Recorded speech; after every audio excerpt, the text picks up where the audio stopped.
And we are back. Welcome back to the stream, everybody. That right there was, well, I felt like playing it because I was talking about it yesterday. That is a track from the Yakuza spin-off game that's set in feudal Japan that has never been released in North America. That is specifically Majima's theme from that game. The game is called Ryu ga Gotoku Ishin, I believe. Although it's all in caps at the end of it there, and it's got an exclamation point, so it should be Ishin, I guess. And the name of the song is Receive and Doubt You. And again, that's Majima's theme from that game. Or whatever character Majima happens to be in that game. So yeah, I don't know, just thought I'd play that because why not? Hello Robert, welcome back to the stream. Good to see you. Hopefully your day is going well. My day is not bad, not bad. Overall, it's been pretty good. I just figured I'd try something different tonight. Yeah, so what this is going to be, as you can see in, well, the stuff I've posted and the title of the stream, clearly, this has been something I've been thinking about doing for a while now, and I don't know how well it's going to work. This is going to be a little rough around the edges. And what it is, I have, well, among many of the slightly creative pursuits I've kind of half-assed over the majority of my life. One of those is photography. I have been into photography for about, well, as, you know, the thing I posted said, 10 plus years. I got into it back when I was in college because part of the course I did was photography, and we had a fairly, like, you know, I guess I may as well say renowned, I guess, local photographer. He was teaching the course, and, like, he was a really interesting dude, and he really made me, like, learn to appreciate photography. So I got into it myself, not that I'm fantastic at it. Most of these pictures that I have, like, I'm sitting on, if it was physical media, a literal mountain of pictures, because I've got a bunch of them going back 10 years, like I said, basically ever since I've gotten this thing. This here is a Nikon D3000. I got it for my birthday back in 2009. Yes, it would have been 2009. So this thing is pretty fantastic. Like, they've released so many newer versions of this. But, you know, the thing about these digital cameras, and Nikons especially, is that, I am a Nikon fanboy, in case you can't tell, is that these things are sturdy as hell. You know, as long as you don't do anything deliberately to destroy it, these things should last you basically your entire life. So, I have thousands, probably, of pictures I'm sitting on, and I thought it would be fun if maybe I just played a little bit of music in the background and shot the shit as I edited some of them. Now, when I say edit, I'm probably not going to do anything overly extreme with these. I'm just going to, like, do a lot of color correcting and maybe some cropping and stuff. If I find pictures that I can actually do a more intense editing project with, I'll probably file that away for later and do that as its own separate thing. For now, this is just taking pictures and not screwing with them too much, just making the colors pop and figuring out the best way to frame it. I usually try to frame my pictures when I take them, as opposed to doing it post-editing, but every now and then you need to, like, you know, straighten things out or crop them down or whatever, and it's been a while since I've done any photo editing, so it's going to be interesting to see how this goes. Oh, watching Futurama? Nice, nice. I really like that Futurama's on Disney Plus now. That's, you know, gear. I'm glad that I have easy access to it again. Hello Rolls, welcome back to the stream. Thank you for the 7-month sub streak. Greatly appreciated, and hopefully you're having a lovely day too, sir.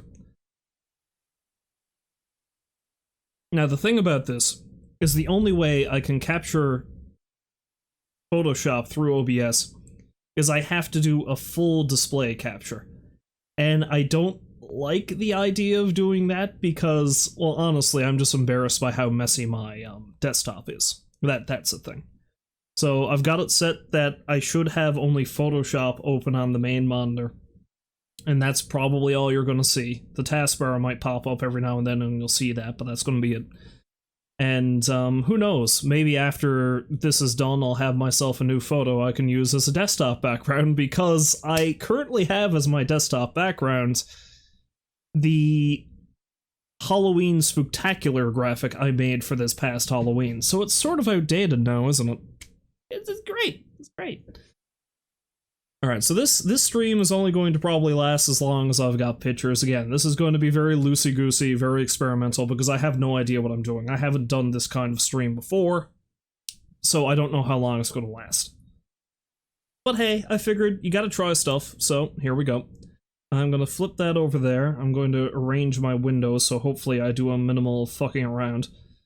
Because I'm gonna want to have OBS open on that end, just to keep everything, you know, figuring out, taking a look at it, seeing how well it works. See if the stream is going to crash or something like that. You know, the usual. I've got a folder already open that's got the pictures I've got laid aside for editing. And I've got iTunes open up, so that we can have some music going in the background. I'm just going to be playing a lot of video game soundtracks, because I figure that's the thing that's going to stop me from, you know, getting a DMCA takedown. So yeah, I think what we'll do is let's keep it classic, and we'll go with some Super Castlevania 4 in the background for now. We run out of that, I'll flick on something else. Maybe Transformers Devastation. That's right there, that's a great soundtrack. And before I get into this, I will say that I've been going through the various pictures I have. The majority of these seem like they're from 2015. I've got a couple from 2016, and I got some from 2017 as well. But most of these are from 2015, I believe. Yeah, there's a couple I didn't actually label correctly just yet, but that's when they're from. What's that? Play that Metallica I downloaded from Napster. Stick it to the man. Oh man, I don't want to do that, Rolls. I don't want Lars Ulrich kicking my door down in the middle of the night, okay? I'm pretty sure he's got a sixth sense for that kind of thing. Turn my head into a fucking snare drum. Anyway, I still don't have this set up correctly, do I? Alright, no, I need to... No, OBS, you can stay tiny. Tiny OBS window. Tiny OBS window. Like I said, this is going to take a lot of doing to figure out how I'm going to arrange all this shit. Okay, I think I've got all the windows I need open over here. Where did iTunes go? There it is. Alright, perfect. See, I thought I was doing pretty good, that I've got a dual monitor setup. Granted, my second monitor is an old HD TV, but it's still a second monitor. But now that I've got all these windows open, I was like, Jesus, maybe I need to get a third monitor. Maybe put one up on the wall or something, so I can, you know, get this stuff going a lot easier. Anyway, let's flick this on, let's see how loud I've got it. Yeah, maybe we'll crank the sound up for that a little bit. Demon Castle Dracula. Yeah, I don't want it, like, too overpowering. Alright, and let's switch over to my Photo Friday screen, and there it is. It's very bare bones. Maybe I'll come up with a proper frame or something for it later. But for now, we're just gonna stick with the Photoshop, and, you know, just a little webcam thing down the bottom there. Alright, so let's start with something simple first when it comes to pictures, and let's open up this one. This is a picture from 2017. I think it was a March, according to the metadata on the picture, and it is... Kitten. So there we go. This is our cat. This is Esme. This is not long after we got her. It was probably only like a month or two after we got her, I believe. So... we'll start with this one. It's a fairly simple one, and it'll give you an idea of the process I normally go through for these. And, well, it'll refamiliarize myself with the process, because it's been so goddamn long since I've done one. Alright, so when I'm shooting pictures with my Nikon, and if you've got a Canon... Was that the music turned ominous when I pulled the picture up? Well, she's a frightening animal. I mean, this thing stalks you in the middle of the night, man. You don't know what's what. She jumps on your face in the middle of the night, and man, you're screwed.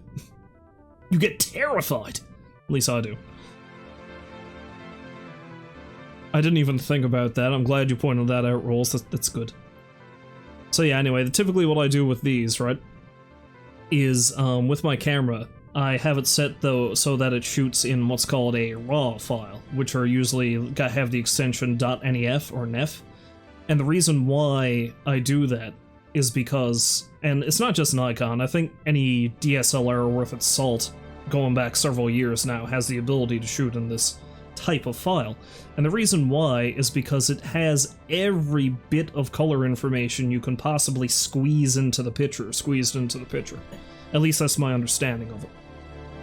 And what happens is, if you open up a NEF file in a program like Photoshop, you get this menu. And what this menu does is all the little tickly little settings you can put on your camera. Well, at least the ones pertaining to the picture itself, not the lens. That's a whole other story. What this is it lets you pick, like, the color settings, the exposure, the everything, the temperature, the contrast, the ISO, stuff that you would normally have to fiddle around with on the camera itself. You don't have to worry as much if you shoot it in a RAW file, because if there's something that didn't work out quite right, you can usually adjust it in this window. Now, this picture worked out pretty well, so it's not like I really need to do too much with it. I think specifically when I took this picture, I think I may have just gotten off work and got home, and I was flopped on the couch, probably half dead, because that's what the job I worked at was like. And the cat just jumped in my lap and just stared at me. And the camera was on the couch, and bam, shot of opportunity. So I don't normally change the color profile. Adobe Color is fine for that. I usually do fiddle with the white balance, because sometimes you just need to see the different white balances and see which one worked better. This one is pretty good in terms of lighting and color, so I probably don't need to change it, but let's, okay, that makes it a little bit warmer. A lot warmer. A lot warmer. It's probably just gonna get pretty warm down the way. A lot warmer. Tungsten turns the whole thing blue. I think fluorescent does the same. No, fluorescent? Huh. Normally fluorescent screws it up pretty badly, but this is actually nice. It must have been just the way that the lighting was in the apartment that day. This is the old place. This is an apartment I lived in for like 7 years. We only moved out of it roughly a year ago now. Flash. And custom. Well, the thing about this is I'm gonna pick one of these base ones as, like, basically a jumping off point, and then from there I'm going to fine-tune it until I get something I figure looks kinda nice.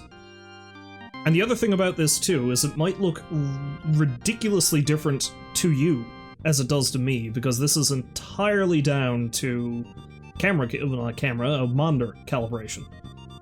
If your monitor is not calibrated correctly, then this will look completely wonky.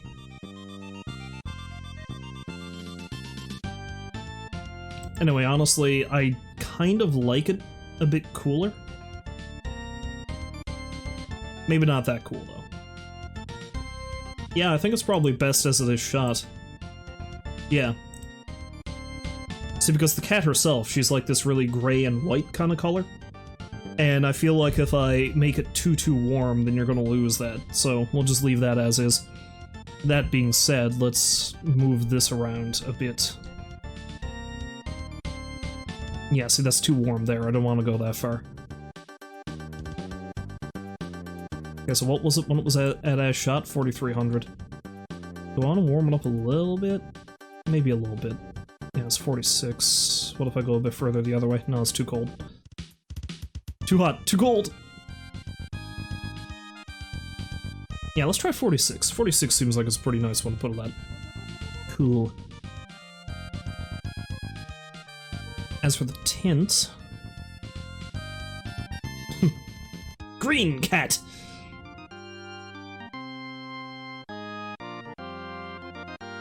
Yeah, sure, let's go all the way up. No. I think it was at +10. I feel like it might be okay to go a little bit further up the tint scale, maybe... Yeah, because it makes it pop a little bit more, but it looks... Let's try +19, not too much higher. Alright, now I don't think, like I said, because this picture turned out pretty good just... Anyway, I probably don't need to change too much.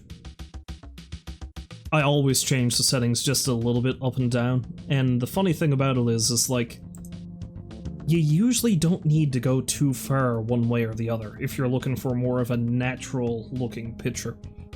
Now, depending on what it is, sometimes I'll just completely throw the color out the window and be like, oh, I'm just gonna throw a pile of red in here or something like that because I think that'll look cool. And this is one of those cases where I'm just gonna leave it as pretty well normal. Yeah, the exposure was pretty good too. I might bump it up a tiny bit, but it doesn't need any more than that. Yeah, watch what happens if you completely drop the contrast out of it. Mushy cat! Yes! No, let's, but if you put too much contrast in, it starts looking real... I don't know what you'd call that. A lot of definition in her weird ear tufts, though. Say that. Yeah, but I feel like a little bit of contrast. Just a smidgen. Yeah, it's a smidge. Just a little tiny bit. Little tiny bit of the contrast and it'll be good. It'll be good. Now, there's a lot of white in this picture anyway, so I feel like bumping up the highlights will make it wash out. Let's take a bit out. Bizarrely, I kind of like that. Like the kind of matte look that has, just completely knocking the highlights out, but that's too much. Let's go minus 27?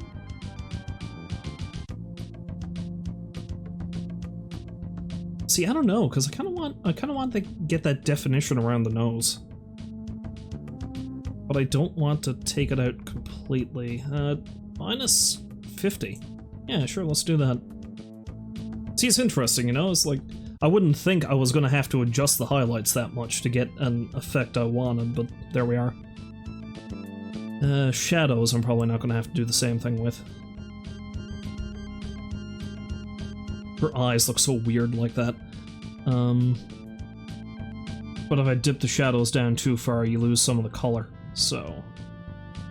I feel like a little bit of shadow. Let's put it down to like minus 15. That might be okay.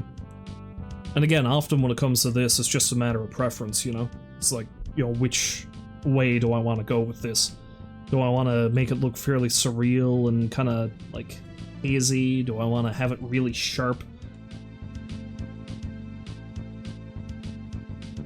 So the whites... that's too bright. Yeah, I gotta pull back some of the white on this, I feel, to be able to clearly see that area around her snout, you know?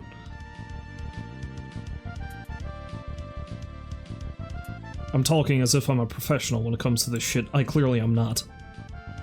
I am a, you know, I am a decades-long amateur, thank you very much. Hello, Baked, welcome back to the stream. Yes, a sort of art stream. Mostly it's just photo editing, but I mean, that counts as art.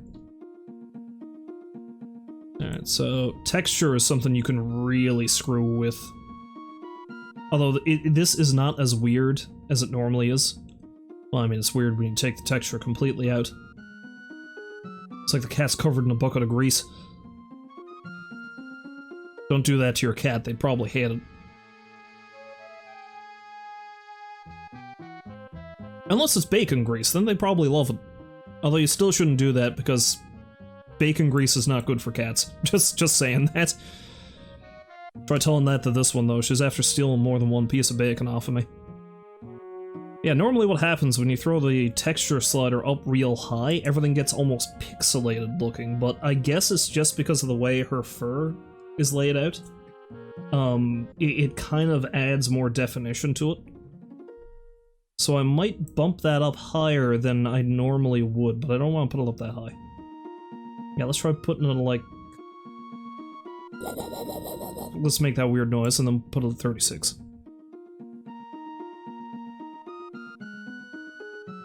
Yeah.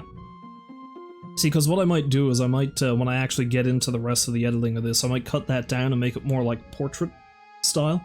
You know, take my knee out of it. Although I do kind of like the way things are balanced there, I don't know. I'll decide when I get in there. Yeah, clarity is another one that you can really screw up. Sometimes you don't need to do anything with this at all. And I feel like this is one of those instances. Yeah, if I throw the clarity off any, it's gonna look real weird. Dehaze, same thing I would say.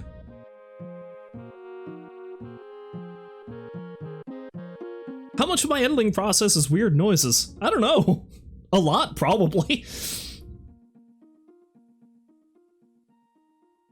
See, the funny thing is that I would probably be making these noises even if I wasn't talking to people going through the steps.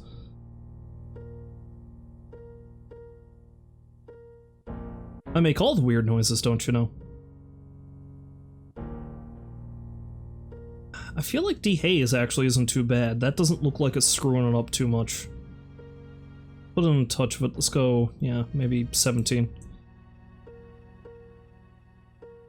Now, typically with these, I don't do, you know, too much. I usually stick with the basic ones, and I don't mess at all with these. Because these down here, you could be at this for hours, and a lot of times, if your picture is okay enough on its own, you probably don't need to mess with crap like the curve, or the detail, or the color mixer, or the color grading, all that stuff. You can do some real freaky stuff with it, but often it's probably not worth it. Oh, my jeans are so blue!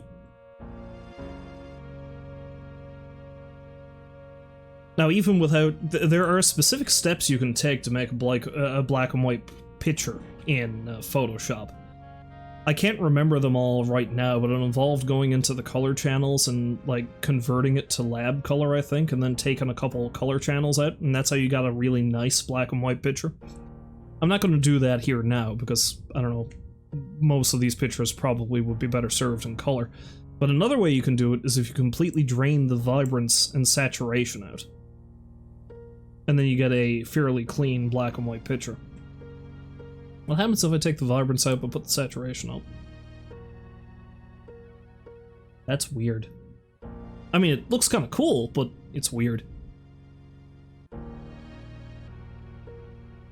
I like playing around with the settings sometimes just to see what happens. So if we take the saturation out and put the vibrance up, not a lot changes. Probably because there's nothing to make vibrant. Yeah, it changes a little bit, but not a lot. Alright. Let's go back to square one with these. Yeah, I don't think...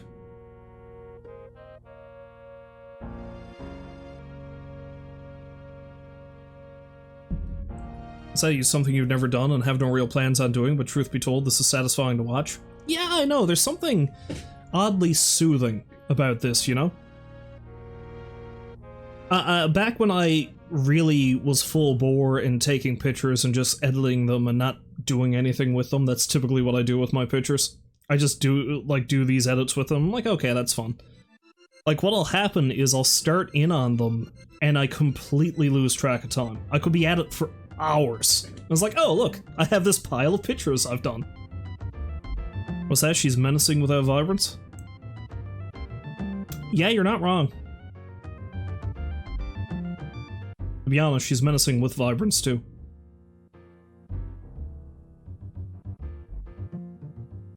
I don't know if I want to screw with this too much, though. I mean, the colors are pretty nice as they are. Maybe I'll give it a little bit of pop of vibrance, and, honestly, it might be too saturated.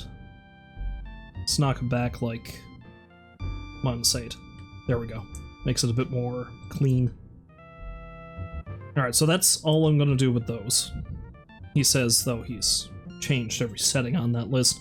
Another one I do sometimes, I think it might be in effects. Yeah, vignetting. It's like post-crop vignetting or something like that, although I don't think it's post-crop anymore, but that basically kind of changes the edges a little bit.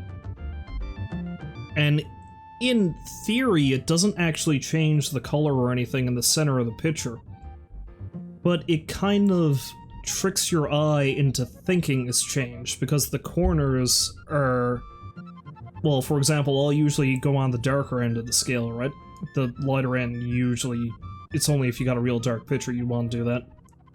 But with vignetting, if you go a little bit on the darker end, it emphasizes more on what's in the center of the frame, right? So your eyes kind of go that way. At least that's the way I see it, or it's been explained to me. So I don't really want to go too far with that, but I feel like just having a little bit of dark on the edges, that'll be nice. And, well, if I crop this end off, you're not going to see it over here anyway. Alright, so that's it for that. So now that we've got all of this pre-stuff done, we can actually open the image finally, because it's not technically open in Photoshop yet. And there she is. So this is it with all the changes we just made in the front end of it. And now we can do what I normally do. Now the thing that I typically do is I just adjust the color levels, and I usually don't fuck with it beyond that. Let's see if I can figure out right quick though what I was talking about. To make, or this is what our instructor told us years ago, about how to make a proper, true black and white picture using Photoshop. I think it was, you go to image mode, yes, because it's currently in RGB. Now this is another thing, again, because I've got a print background and I did a printing course. What color space you want to work in is all dependent on what's going to happen with this picture when you're finished with it. So if you're going to be working entirely digital, which is what I'm probably just going to be using with these pictures for now, you stick with RGB, because RGB color looks better on digital machines and stuff like that. So screens, monitors, that kind of thing. RGB is usually the one you want to go with. If you're going to be physically printing this, either bringing it to like a print shop, maybe the Walmart Photo Lab or something like that, or if you've got a high quality printer that you can do photo paper and shit on, you're going to want to use Cmyk, because Cmyk is how anything is physically printed. I cannot begin to tell you how often it frustrated us back when I worked at a print shop when clients sent us files and they were not in Cmyk. It was annoying. It wasn't, you know, unfeasible to print it in RGB, but it wouldn't look as good. It wouldn't look as good, and it took a lot of screwing around to take a pre-existing file, especially if it was a JPEG or something like that, and try to change it into CMYK and get it to work. You know, that's a little bit of inside secret from the printing industry. Now, lab color. Lab color is the one that I think we have to go into. Alright, so it kind of changed it a little bit. I really like this song. I like most of the songs on this album, to be honest. Alright, so yeah, you go into your lab color, and then up here you've got the channels. What you gotta do to make a proper black and white picture is you take the A and B channels, and you throw them right out, you delete them. Bam. And then you get like a nice, sharp, crisp black and white image. And that's how you do it. I think that's all you need to do. There might be... you might have to convert it back to a different color mode. No, not a different color mode. No, I think that's it. Yeah. So that's what you do to get a nice, sharp black and white image. And see, the thing I was thinking about this, I never did actually do it, but I had in mind to do like a series of photos and make them like, like if you ever look at the old set photos for the old, Universal... you know, the old Universal monster movies, like, the Bela Lugosi Dracula and the old Wolfman one with Lon Chaney and stuff like that. There's a lot of promotional photos for those movies, and they're in these really sharp, high-contrast black and white, and they're specifically staged to look like that. And I always thought that that particular composition looked real neat. So I've always wanted to try to make some kind of picture like that, and I don't know, I never really got around to doing it, and this is what you'd want to do. You want to do this, and you'd want to make sure your lighting was spot on. You need, like, a lot of really bright light that gives you a lot of sharp shadows and stuff like that, and that's what you would do to do that. She's a feline fatale? Yeah, she kinda is. And this is back when she was but a wee kitten, and nowhere near as dangerous as she is now. You wouldn't have guessed color mattered that much? Oh, buddy, does it ever. The color mode is key, no matter what you're doing. If you want to really get into it, it gets real complicated, but the very specific bare bones of it is that if you're working digital, RGB. If you're doing a physical print of something, Cmyk. Those are the two tenets you need to remember.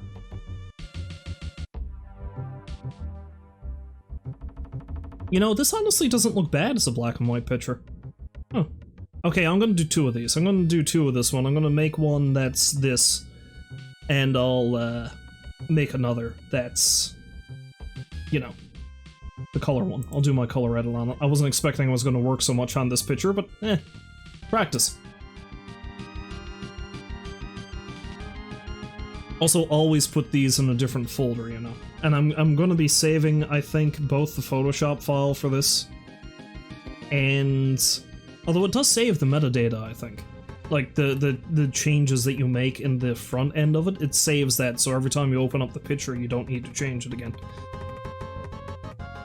But I'm paranoid. So I am going to change this. I'm going to save the Photoshop file itself, like so. And I'm going to make changes now after the fact. Now, what would it look like if I cuddle in a bit?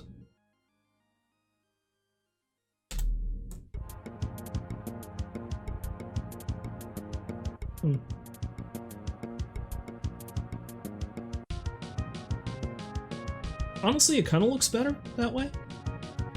Because I feel like my knee might be a bit distracting. And whatever's going on over here.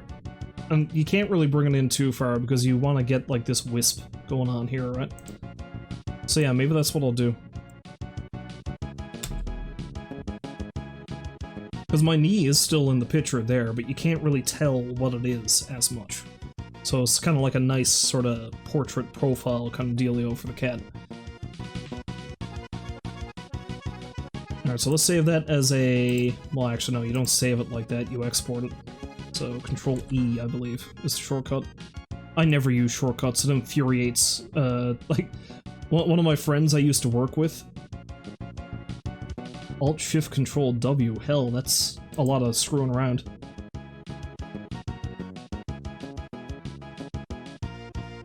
Have I forgotten how to save this? As a JPEG? It's been a while since I've done this, bear with me. But yeah, anyway, a friend of mine I used to work with for years, went to college with her too. It always infuriated her that I never use shortcuts. And honestly, it kind of makes me angry too. I kind of wish I've learned them.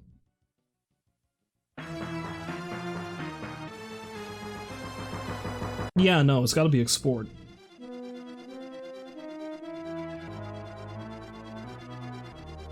Okay, it's gotta be export as. I can't think of what else it would be. This is different then. This is different than what I remember. This must have changed sometime. Okay, it's giving me like an absolutely nothing for a preview there.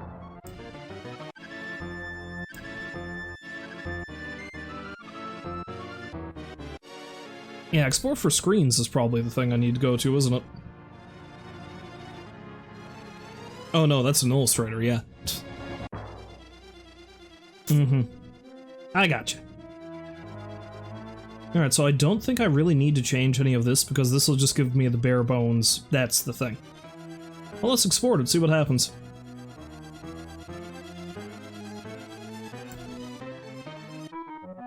Alright, well I'm gonna go find that now and open it up and we'll see what it looks like.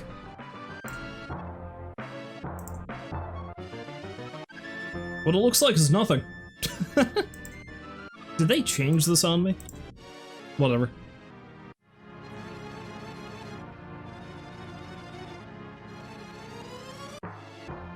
I knew what I was doing once upon a time, I swear.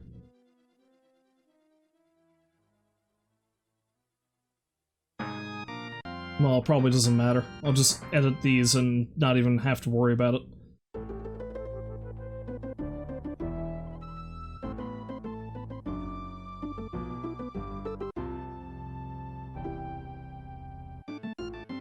Yeah, that's real strange. Because I remembered it was just as simple as saving as JPEG before, but I don't really know how they've changed this since.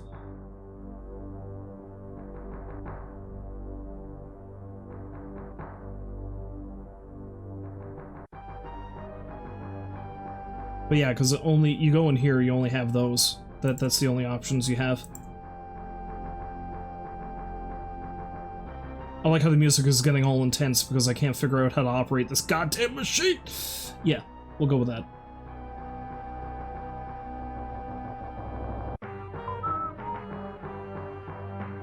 What if I do quick export as PNG?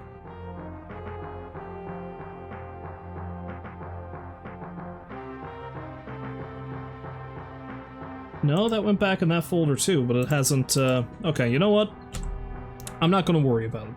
I'm gonna figure this out later, and then we'll see what's going on. Because as long as I save the actual Photoshop file, then it's fine. I can always come back in here and save it as a JPEG afterwards. But we'll just mosey right along.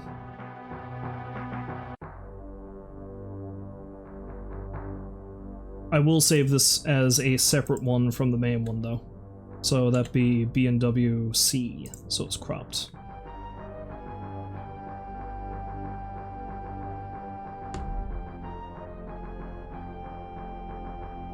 Does it make sense that I did that? Yeah, I'll do that. Anyway. Let's see.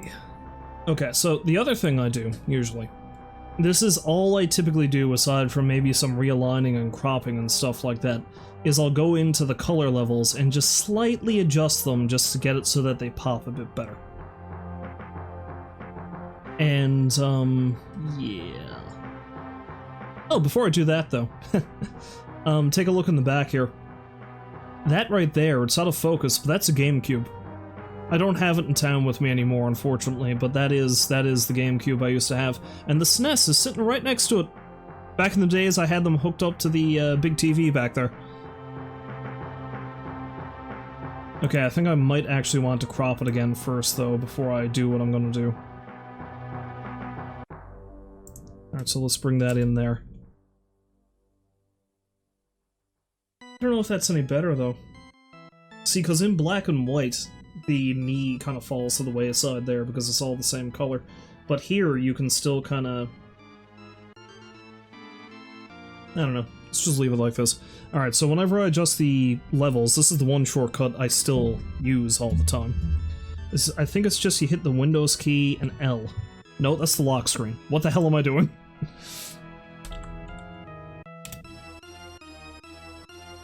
Okay, so that's my lock screen, in case you didn't see it, is Control L. God damn. I knew this was gonna be a mess. Oh well. Oh wait, this is in the wrong mode.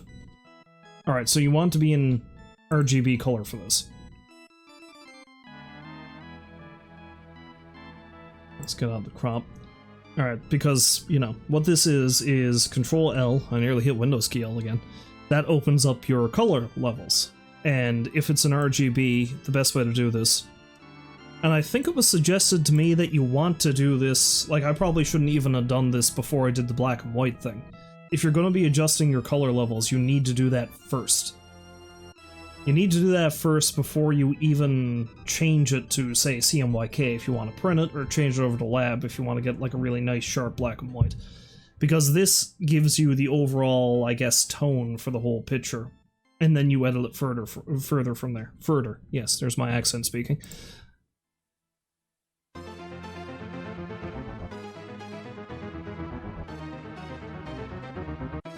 Alright, so what you do is you go into your separate channels, so start with red, say, and all this, like this weird curve you got going on here, that is the amount of color on either the dark or light side that's in that picture. And the way that you adjust this is you take one of these sliders here, and typically the best way to do it is you hold down Shift. And when you do that... No, it's not Shift, is it Control?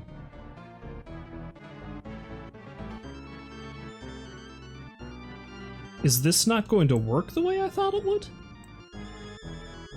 I'll be damned. Huh. Is it Alt? There it is, it's Alt, not Shift. Okay. It's been a while. Bear with me.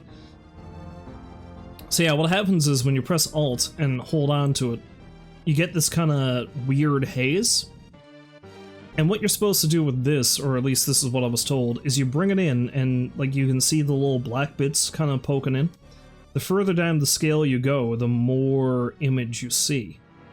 In of itself, that looks pretty cool. Sometimes I wish I can just get that and get a picture of that. But what that is it's just adjusting the color itself. The eyes are really creepy though, come to think of it. Yeah, now that you mention it. Alright, now for argument's sake, let's just take the red and pull it all the way like that. So this is the dark handle of the red. So the red is coming out of it completely like that, so you're getting more of your blue-green. Whereas if I were to take the white one, the picture is starting to get like real red. And you get a laser kitty.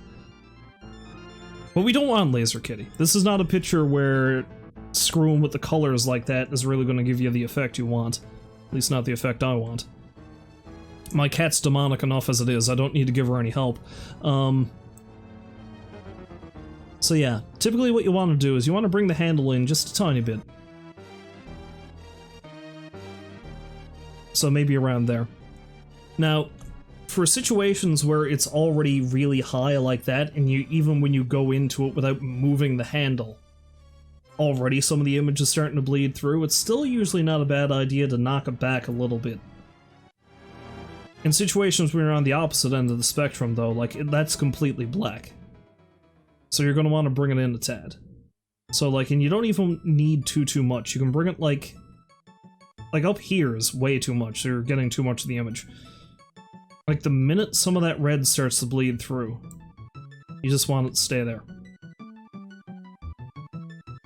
And again, sometimes if you want more of an effect, then you might want to screw with it a little bit more, make it a bit more one color, a bit less another. Another thing too, and I don't know if we're going to see a situation like it in this picture. No, it looks like they're all going to be roughly the same. Alright, so let's go to the green. Because what'll happen sometimes is you might get like a little hump on this end like that, but then it'll drop off completely in here. So in situations like that, what you might want to do is come past the initial hump and go into like the main body of the curve. And the way you can usually tell is, like for example, let's take this and adjust it. So right here I can see that the image that's starting to show through is the nose of the cat, which is a focal point, you know, that's kind of the thing you want people to be looking at in this picture. But say for example, the colors you were picking up first off of that slider were just something like, say there was a really bright green thing in the background somewhere, and it was picking that up instead. In that case, you might want to bring that slider in further so that the image of the main subject starts coming through, and then stop it there. You know, maybe. I'm just speculating here.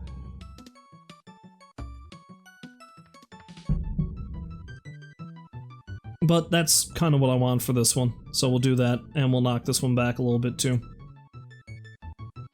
And we'll do the same with this.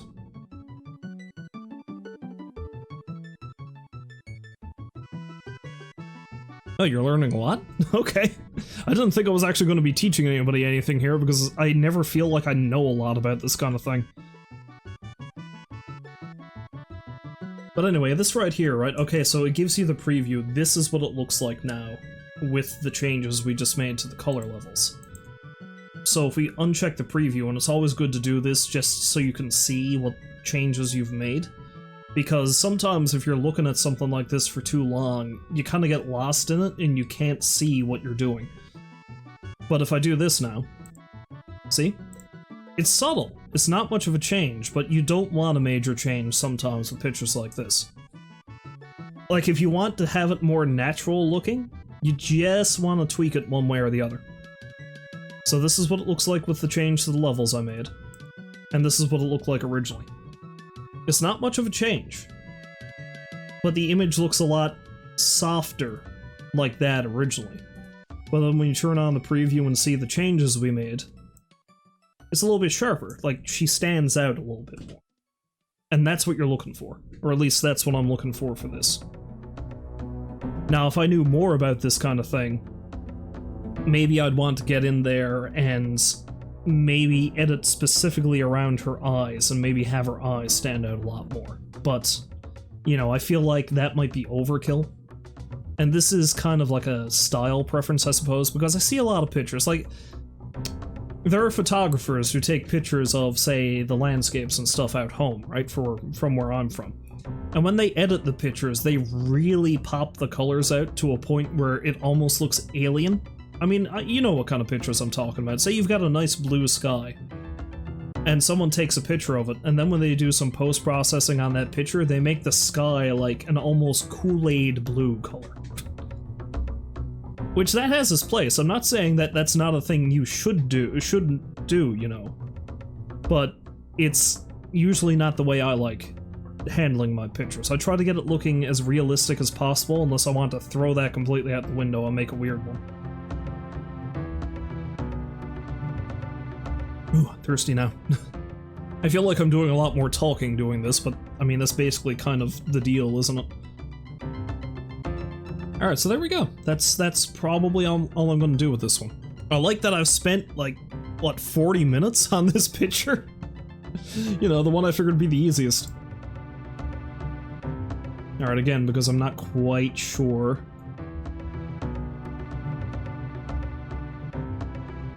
what's going on with the whole saving of the JPEG thing, I'm just going to leave it as a Photoshop file. All of this will be saved, all the settings and changes. So there we go. What are these for? Nothing, really. Yeah, because you weren't here when I did my opening thing about this. I've been taking pictures with this camera of mine, this thing here, for 10 plus years now. I've literally got thousands kicking around. And I've toyed with the idea of, like, selling prints of some of them. Not this one, obviously, because, I mean, this is just a picture of my cat. But I've got some shots that might actually be pretty good. I'm usually my own harshest critic, but I've got some pictures that do look kind of nice, so maybe I can do something with them. But the problem is, I have a tendency of taking a pile of pictures and then not doing anything with them, so I figured this would be a nice kick in the pants to get me to actually do something with them. Alright, so that's... I'm gonna call that done. You know, I was afraid I was gonna tear through all these pictures in, like, what, half an hour or so, and I'd be like, shit, what am I gonna do now? That's only one. That's only one picture. I got a ways to go yet. Alright, so let's do something a little different. I've got a couple of ones here now.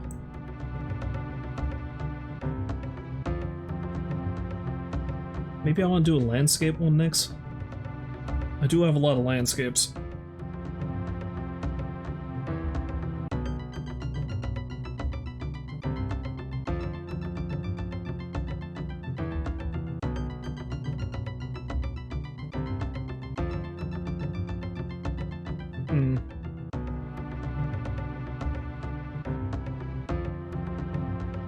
I've got a couple of night shot ones here that are pretty good, but I don't want to jump right into those just yet.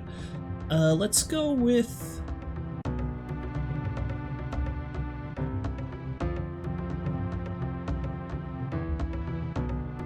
Yeah, let's go with something relatively simple. Maybe something I'm not going to have to go through as long as the other one.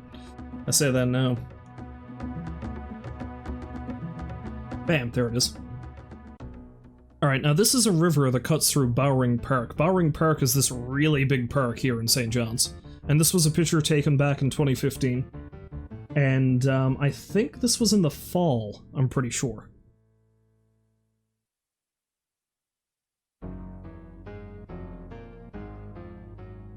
Actually, I know this is in the fall, because I think this was one of the first dates me and my girlfriend went on. There you go. Not that I realized it was a date at the time, because I'm very oblivious. That's me!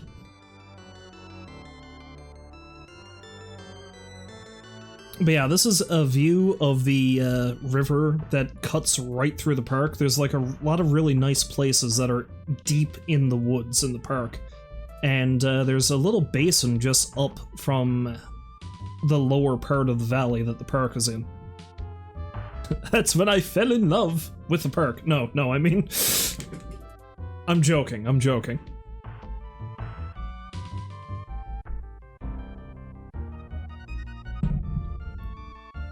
Although I did kind of fall in love with the park too, let's be honest.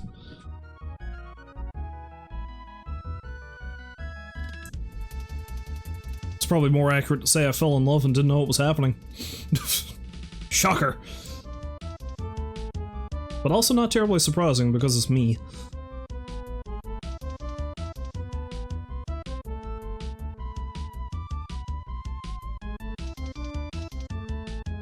So yeah, this is just the river cutting through that, and you could, well, I mean, looking at the picture now, you can tell what with the colors in the trees back here and here that it's in the fall.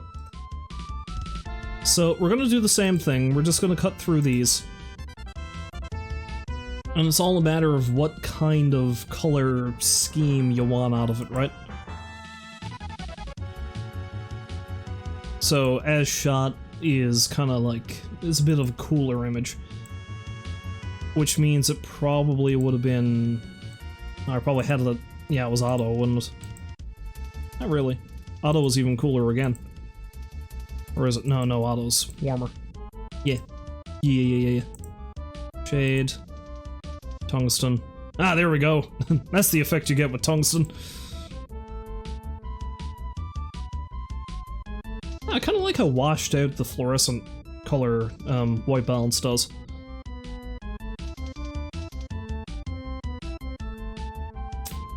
I kind of want a little bit of a warm feel to this one, though. Maybe not daylight. Daylight's a bit much. Honestly, as shot might be the best thing to do. As shot and, you know, warm it up a bit, probably. Incinerate! No. It's too much. I'm going to need to plug in my headphones. Because they're dying. It just yelled at me to charge the device. Yet another way I didn't plan this out.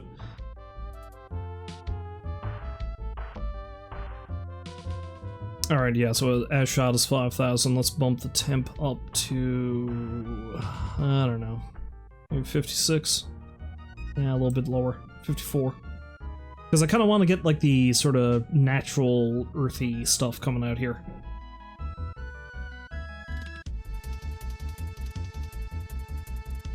Yeah, so the purple tint will make it look a little cooler, I think. If we go down to the green tint, that should make the trees pop out a bit more. Again, I don't want to really overdo it, but just a little bit. Just a little bit. And then we could up the exposure and wash it out entirely.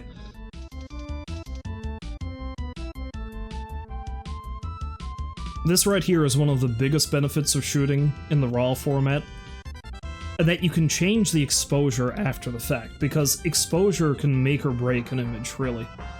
So if I lower the exposure a little bit on this, it gets a little bit darker, but these shadows pop out a bit more, you know? And that's kind of a nice thing. It gives you a lot of texture in this particular image. Now you can bump up the contrast and do the same, but things get weird if the contrast goes up too high.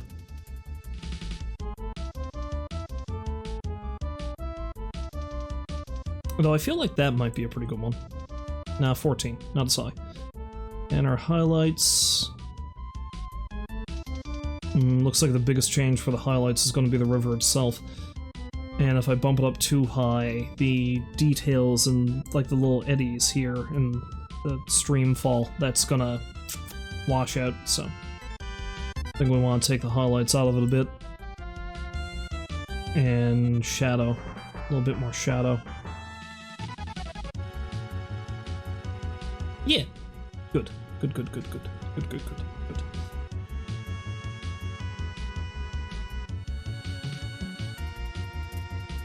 Now this is going to completely contradict taking the highlights out of it, but I think I might want to bump the whites up a little bit just to brighten the image.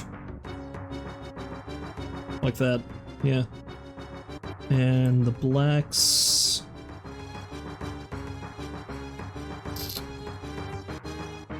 Yeah, if I lower it, it deepens the shadows in these trees on the left, and I think that might be what I want. Not too much, though. Just a little bit. Just a touch. Just a touch of shadows in those happy little trees.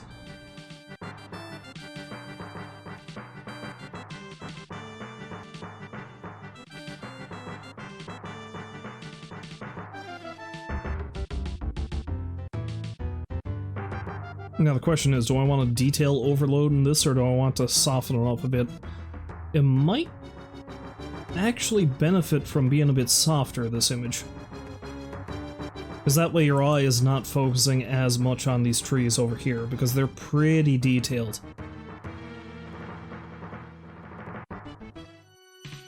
So if I knock the texture out a little bit, then you're focusing more on the river itself, and you're getting more of like an impressionistic kind of color thing over here as opposed to, you know. That's right, impressionistic color thing. It's happy little trees. Well, you gotta have happy little trees. Bannerman Park's got plenty of happy little trees. Except for this guy here, he doesn't look too happy. Looks a bit dead.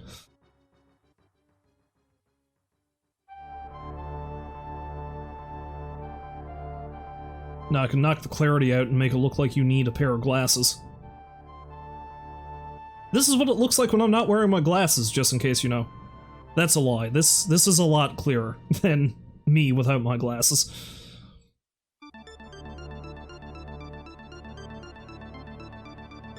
Of course, now that you mention it, that reminds me, I think the Bob Ross Marathon has started on Twitch again. They do one of those every weekend, and I fucking love that that's a thing that they do. I love me some Bob Ross. I used to watch it all the time when I was a kid. And now I watch it every Monday morning, at least at the tail end of the marathon.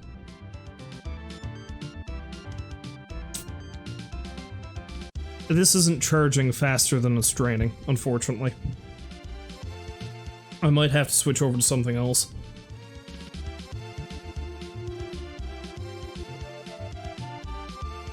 So you know, you said it before, you don't have the patience or skill for art, but damn it, Bob Ross is a treasure. You got that right, man.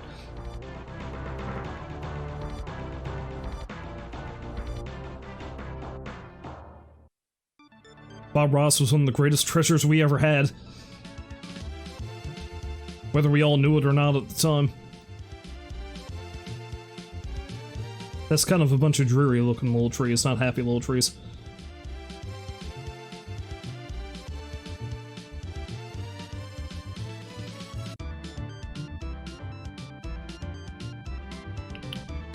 Yeah, no, I think the whole point of this is I want it to be nice and colorful, so let's not knock the vibrance out too much. It could be eye-searing! No, let's, I think I might actually want to take the saturation out of it a little bit. Like, make it a fairly vibrant, but not as overpowering. So if we bump that up to +10 and knock this down to -5... Yeah, -5, we don't want to go any lower than that.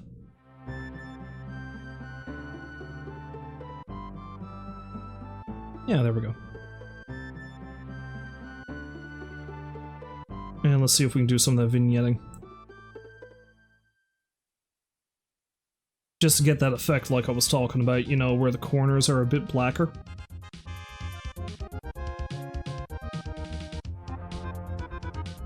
And that way or we can go extreme with it, no.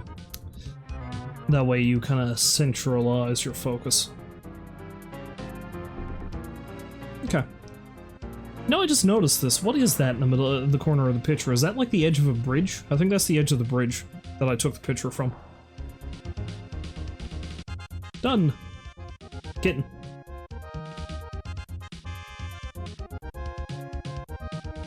I should have said open. Damn it. Oh well, the metadata for that should have saved.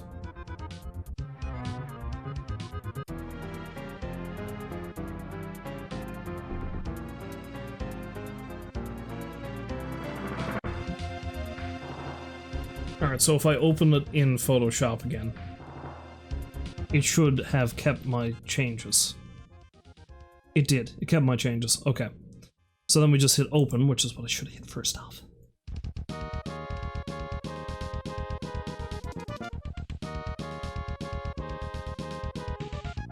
Alright, now, this one is not going to be like the one I did of the cat. I'm not going to screw with it too much. The only part of it I don't like now that I know it's there is this part down here. Like, I don't know what that is. I kind of feel like it might be the edge of the bridge, but at the same time, it also looks pretty hazy, so that might just be... maybe my finger was in front of it somehow. Although that's a pretty big lens on that camera, so I don't know how my finger would have got in front of it. Unless I was focusing and kind of did this kind of... Let's mime this out, shall we? And see what it looks like. So I would have been like... yeah, if I did that though, it would have been on this side of the frame, on the right. I don't know, whatever.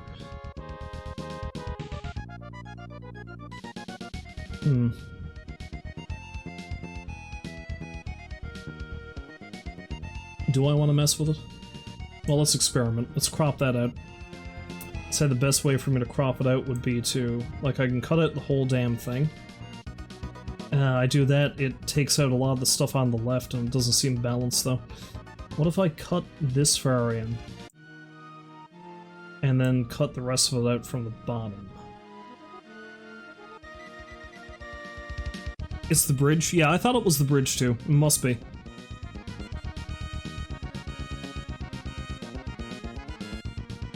I mean, that doesn't look bad.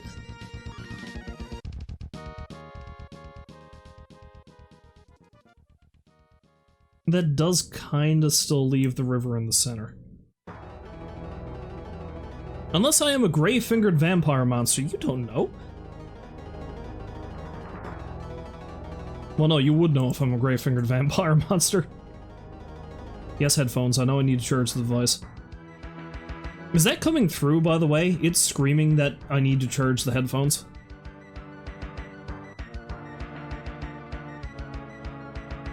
No? Okay, good. Well, I'll keep going until the headphones die, then.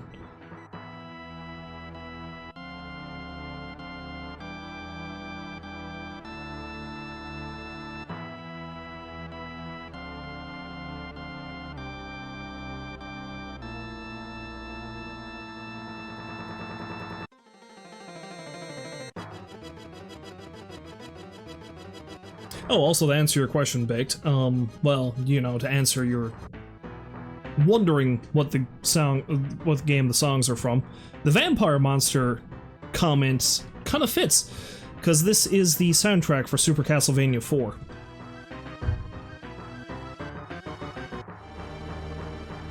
Which I felt like would be a fun thing to put on.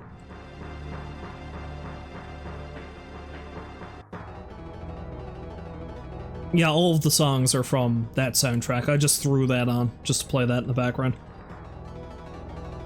I'm almost at the end of it now, though, so I'm gonna have to switch over to something else. Hell, maybe I'll switch over to the Yakuza 0 soundtrack. We all enjoy that. Let's see.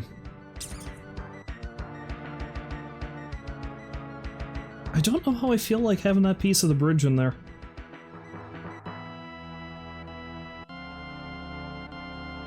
You know what? I'm not gonna agonize too much over it. I'm just gonna edit the color on it there now.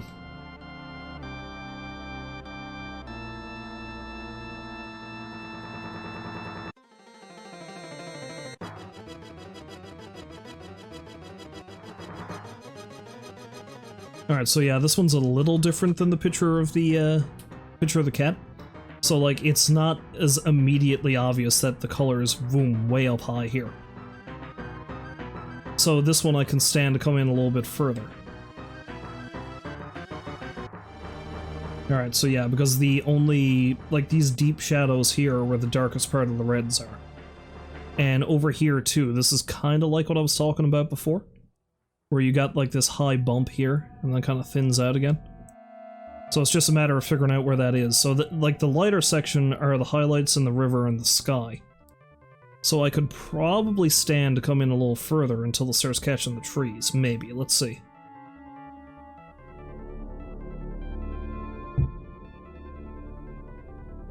Yeah, it's not bad. The other thing you can do, too, is you can mess with the midpoint. I usually don't. Like, I don't like messing with that too much. It doesn't have the same effect, you know? Although you can get interesting effects by doing it. Kind of like old, maybe damaged film effects kind of thing. but I'll leave that as is.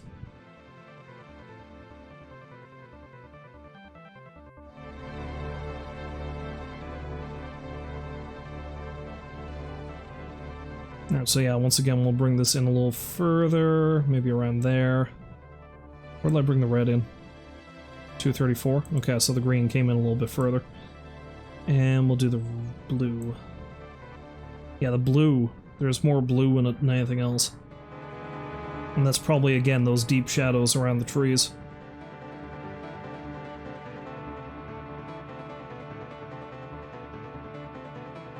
Let's try bringing that in around there. Alright, now this is probably going to have a bigger difference than the other one when I did the levels, so... Oh yeah, see? A lot more vibrant, a lot clearer.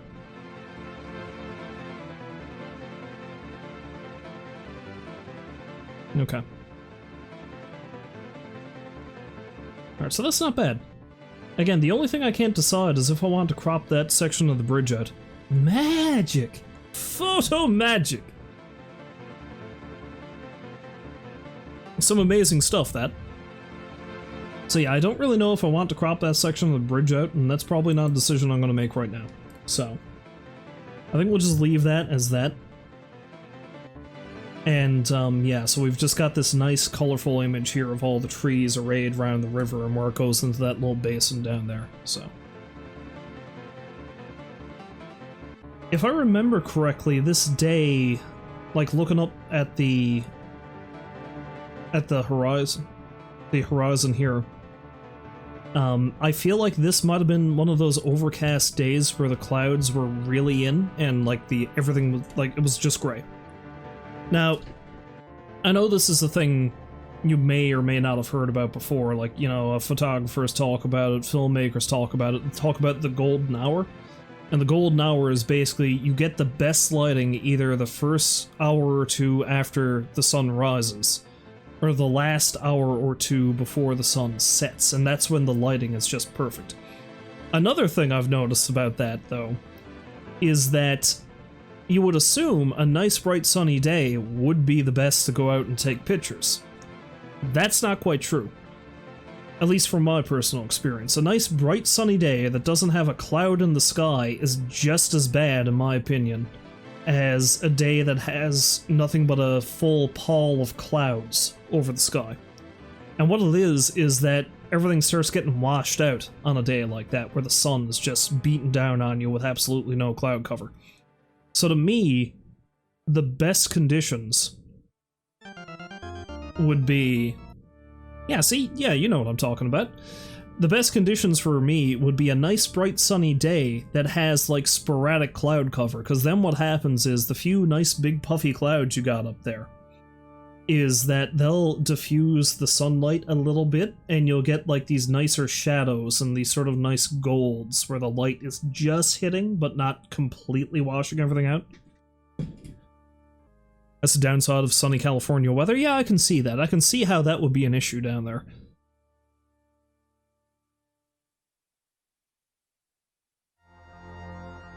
I was going to say, we haven't gone through the whole album yet, have we? No, there's a couple songs left. To that same point, this is something I was going to mention earlier. The one thing that I was told, and the one thing I've discovered and lived by since, is never ever shoot with flash. Like, never activate the flash on your camera. Now, this camera here in particular, right? I mean, it's got like a tiny one here, just that little lens right there. That's not bad. That one flicks on whenever you go to take a picture anyway, I think. Yeah, see? That'll flick on. But it only flicks on just enough for everything to focus, and then I think it cuts off again before the picture takes.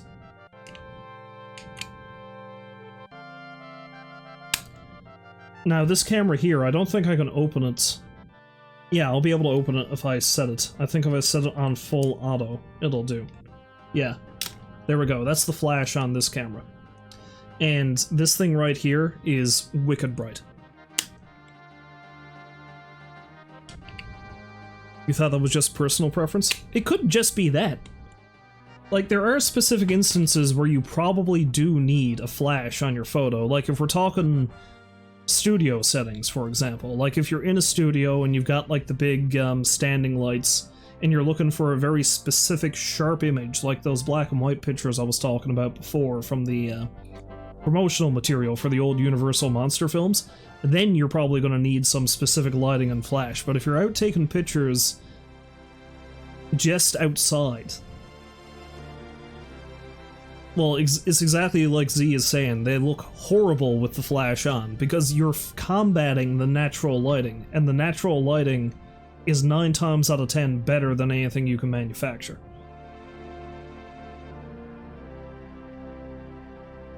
The same is true if you're doing nighttime photography, believe it or not. Which I might actually open up one of the night images I've got over here, just to give you an example. But, you would think you'd be better off using the flash for night photography, but what you're better off doing, especially if you've got a camera like the one I have, is just increasing your exposure time. Increasing the amount of time the shutter stays open and lets light in. Because what'll happen is, as long as you've got something to keep that camera steady, you're still going to get a clear image, even if there isn't a lot of light, because it's just going to take that much longer for the light to filter in and record the image. But if you turn on the flash, yeah, keeping it steady is the hard part. That's why it's nice to have... You know what? I've got it behind me. I'll show it to you. There it is.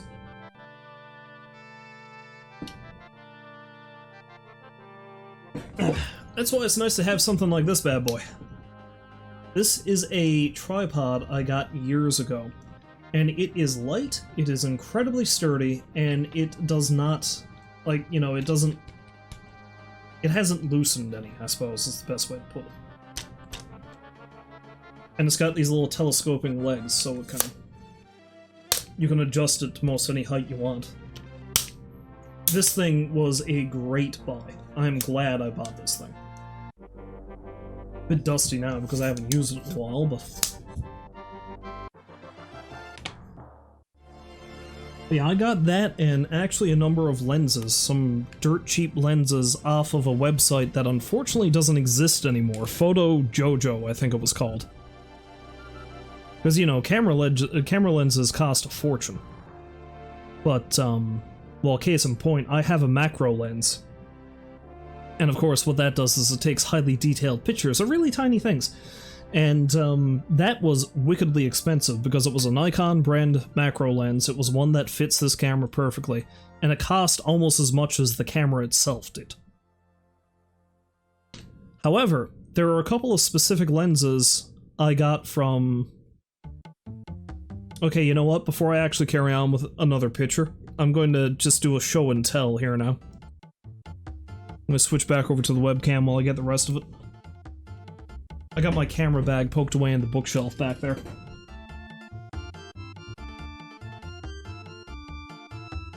I don't know if all my stuff is in here, but most of it is. Let's see. Let's take a look at the bag of goodies, shall we?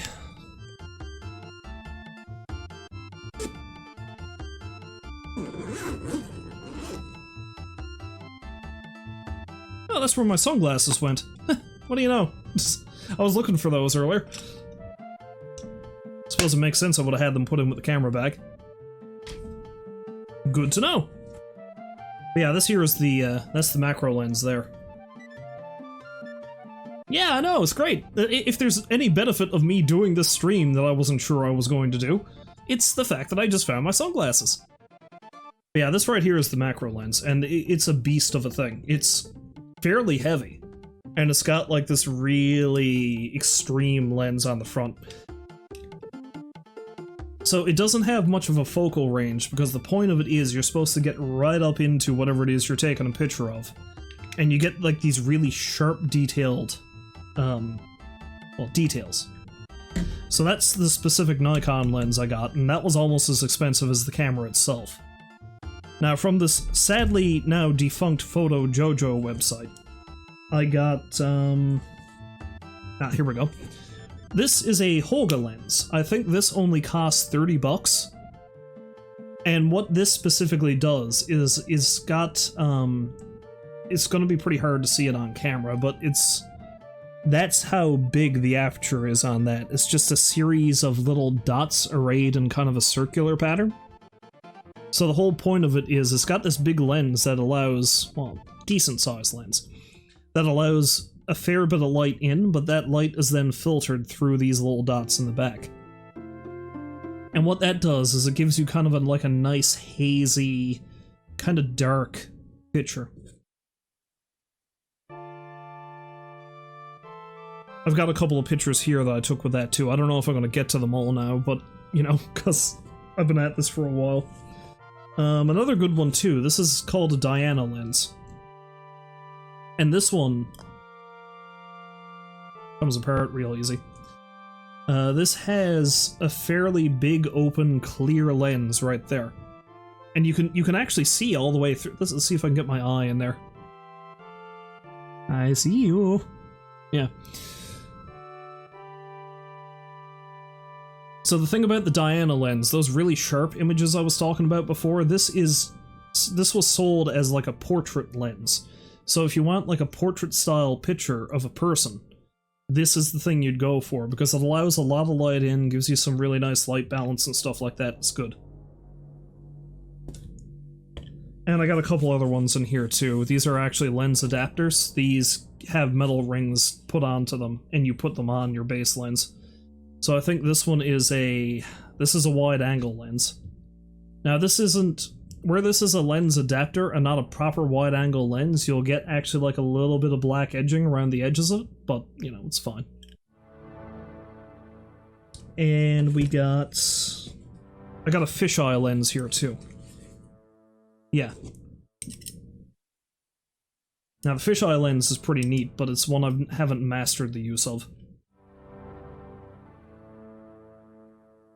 Do I have any examples? Yes, sir, I do, actually. Alright, I'm not going to actually open these pictures up to... What does this cap belong to? Oh, the Diana lens. Gotcha.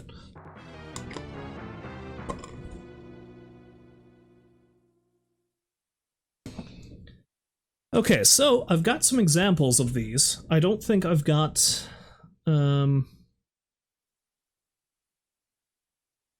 Oh, that was actually the end of the Super Castlevania soundtrack. Well, let's throw on the Yakuza soundtrack, because why not?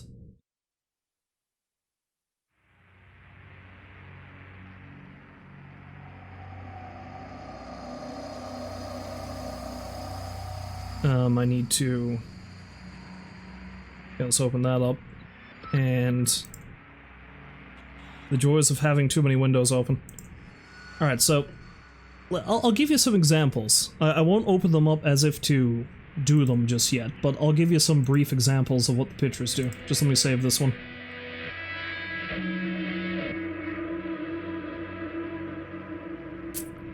Alright, where's a good one? Well, here's an easy one. This is a picture of a golden chain flower. I should probably switch back over to Photoshop though, shouldn't I? That would help. Bam. Okay, so this is a picture of a golden chain flower with the fisheye lens. Oh, did that actually pop up? There it is. Okay, good.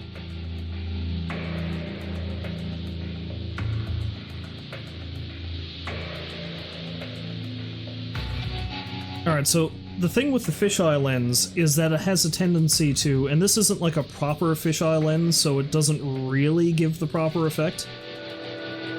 But what a fisheye will do is it gives you kind of almost like a globe kind of feel, you know? It gives you this rounded edge, and it distorts the image so that whatever is closest to the lens is almost like in the foreground like this. Well, I mean, it's in the foreground, it's closest to the lens. But then everything else kind of curves away from it. It gives the illusion that the image itself is just curving on you. And it's got, whatever the majority color is within the image typically ends up on the barrel on the inside here. So you can get some interesting effects if you really play with the colors in a picture like this. So that's the fisheye.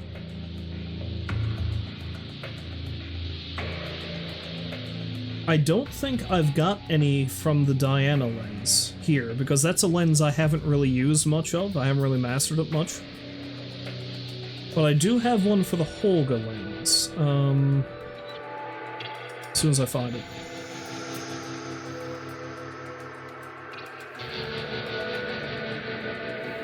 Where did it go?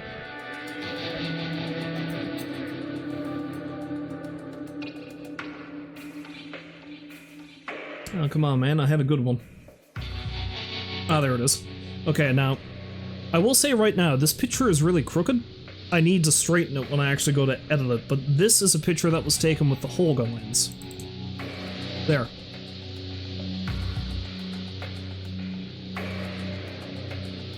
So that vignette thing that I was showing you that I was editing in the front ends of opening up these pictures, the Holger lens naturally does that because it's got the larger aperture in the middle, and it's got a series of smaller openings, series of smaller dots around the edge. So it gives you this effect where the middle is a lot more in focus and better lit, and everything around it, like this, everything around it has more of a sort of a darker edge, so it's almost as if it kind of flows in to the image. And it gives you this kind of soft, hazy feel too. The thing about that, of course, is you gotta leave the aperture open for a while to get enough light in for the image to look right.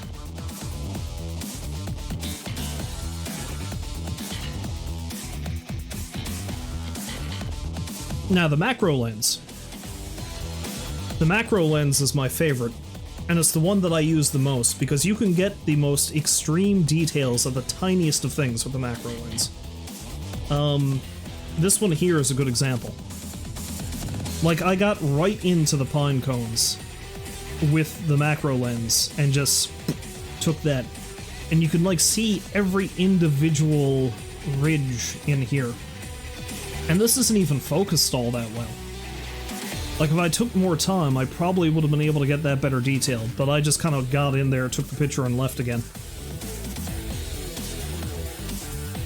The one thing I do love about this particular picture, though, is it almost seems like a painting in the background, because you can get some really nice depth of field shots with the macro lens, even if you're not using it for its original intended purpose, which is to get the really highly detailed pictures. Because the macro will make everything in the back look really blurry, and only really focus on what's right in front of it. Like, what's another good example? I've got a couple of good macro ones here.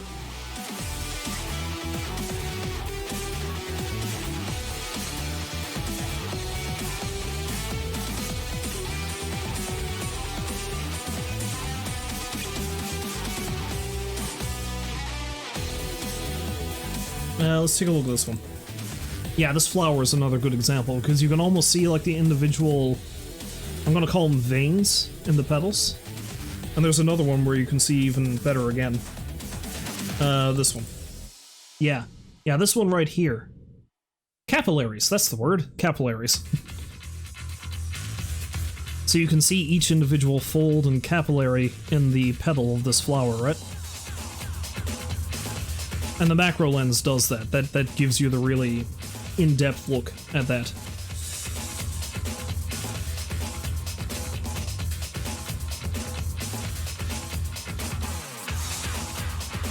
Here's another good one too.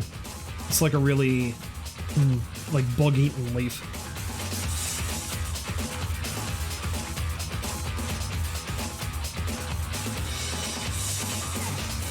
But anyway, going back to what I was saying before about the site I got all the stuff off of, I'm really sad that that company shut down, because they had so much good, cheap photography equipment.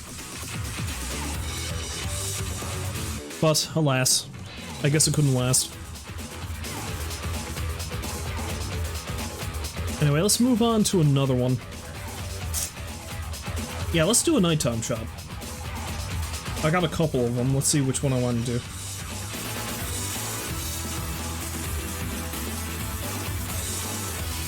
Yeah, let's do this one.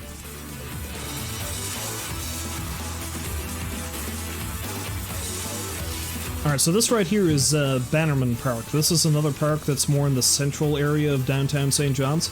and they usually light up quite a bit during Christmas. And that's around the time I took this picture, as a matter of fact. This would have been...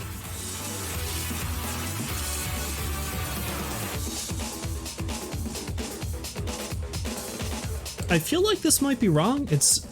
No, it was. It was Christmas 2015 I took this picture. Because at the time I wanted to experiment with nighttime photography, right? And I was like, it's something I never really did. But at this point I had not long ago gotten the tripod, and I was like, I can actually set it up and leave the aperture open for a while, you know, and really get in there. Which was good. So I took a night where it got pretty dark, but it wasn't too cold out. And because they had so many Christmas lights and stuff set up around town, I just took my camera and tripod out and found interesting places to just take pictures. There's a few other things I can point out in this too, but we'll just go through the basic stuff for now. Alright, so... auto... No, this is not one where you want to do like daylight and cloudy shots, because it really screws it up. The darkness is key on this, so tungsten isn't bad. I'd say as shot or auto is the best way to go with this. Fluorescent's not bad though. Interestingly. Flash? Now let's go with auto. So I'll go with auto, and I'll maybe make it a little warmer, because let's bump up the color in the background there a bit. Okay, so we're at 3450 now, just keep that in mind.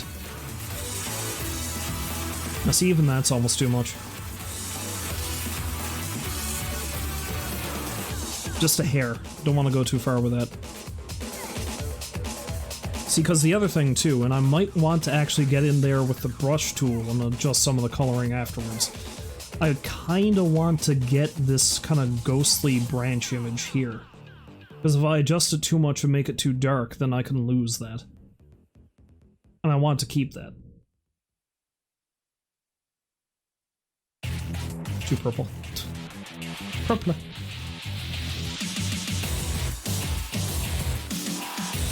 I know I'm going to want a bit more purple than green.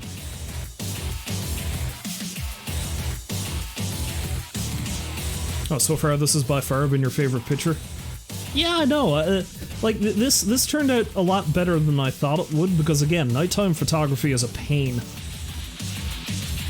And I think this was just taken with the base lens that I have on the camera. Most of these pictures are, except for the, you know, pile of macro pictures I've got taken.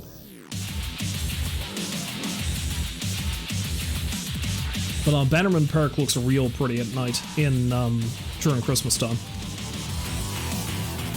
Extreme exposure, too bright. Although that being said, I probably do want to keep the exposure bumped up a little bit, that way I don't lose the trees. Only a bit though, because I don't want to make it too bright. Which means I'm going to want to probably bring the shadows up a bit later on.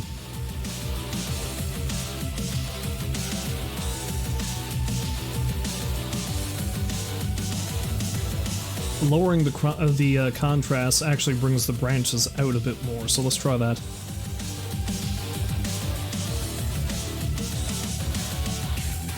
Okay, I'm going to want to deaden the flare around the lights a bit, and so the highlights will help with that if I lower them. Let's try that. Now the shadows.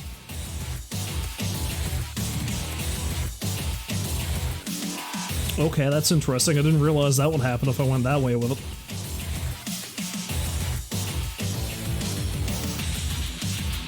Alright, again, I want those branches to be visible, but I don't want to make them stand out too much, I think.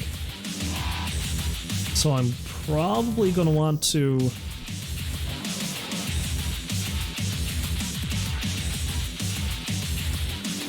Yeah, that high. That high, no further.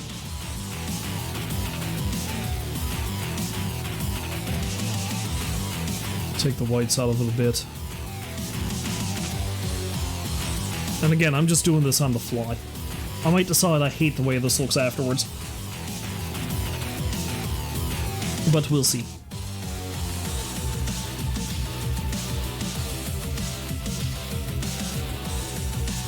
Okay, the blacks. Okay, I go too far up that way. See, I don't know, because if I bring that down too much, I want the sky to be relatively dark, but I don't want the trees to be. So what if I bring that down a bit more? And what if I boost... Yeah, there we go. I can balance it out. And then Mr. Shakedown comes and gets me. Big scary bastard bursts in through the door and comes after me. Oh no!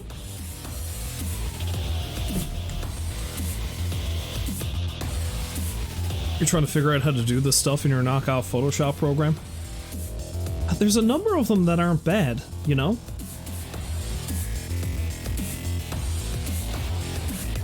Like, Photoshop is just the one I'm most used to, but you can get similar functionality out of different ones. Ooh, as a matter of fact, that reminds me. I don't know if you can get much use out of it unless you use Nikon software, but Nikon does have a free photo editing software that you can download, I think. I can't remember what it's called. It's NK Studio, I think is what it's called, or something like that, or NX Studio, something like that. I don't know what it's like. I've been meaning to try it.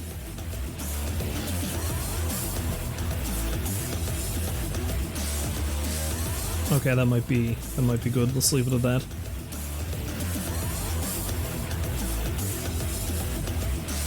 All the texture. None of the texture.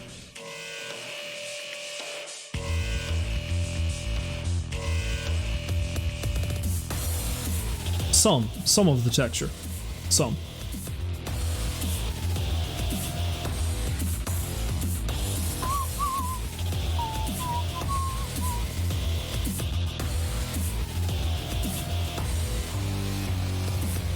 Now this one I don't mind if I really screw with it to the point where it starts looking surreal, because it looks kind of surreal anyway, let's be honest. So I will bump the clarity up a little bit, I think. And what about dehaze? Yeah, no, that makes it look too bright. On the one hand, I don't like that it's so bright over here now, but it does kind of add a nice separation between the two planes.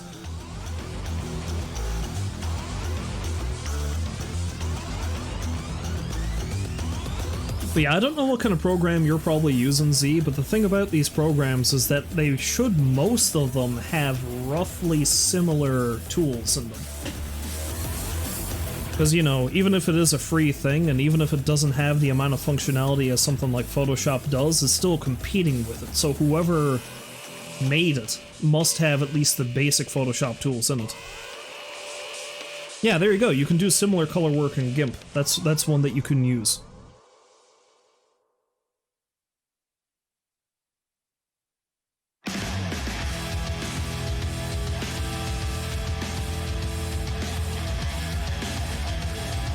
Super vibrant.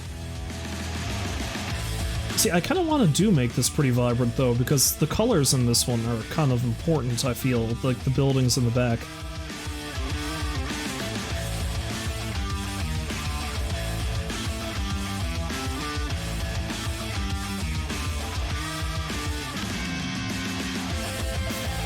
It might be too saturated, though, so maybe if I knock that down...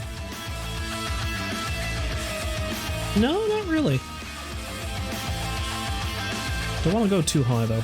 -2. Just a little bit.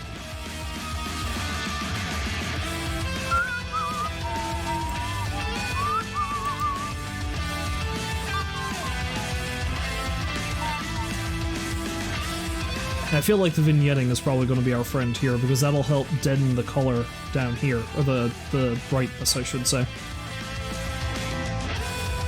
Yeah, there we go. It's better. See, because I don't want to wash this out or darken that out entirely, because I want to still be able to see the branches, so it don't really matter as much up here. But I feel like this was bright enough, it was starting to get distracting. Bunch! No, not that much. Just like playing with sliders. Don't you know? Damn, I forgot how hard this song rocked.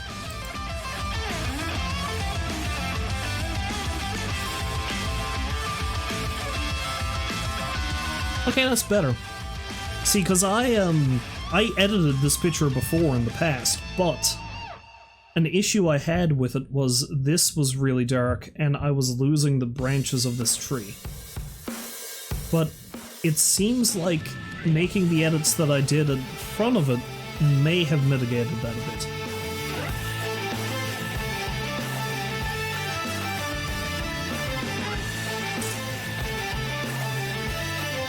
You know, I was kind of thinking about skewing this a little bit, because I almost feel like it's a bit off-kilter, but I don't know if I want to do that.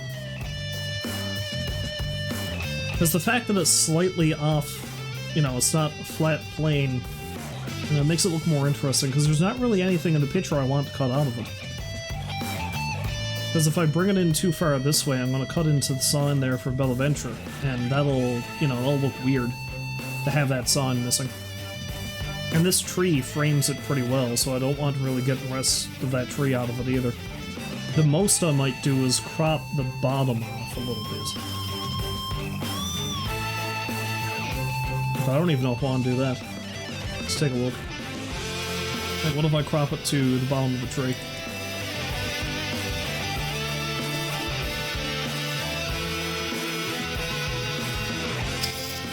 No, I don't know how I feel about it.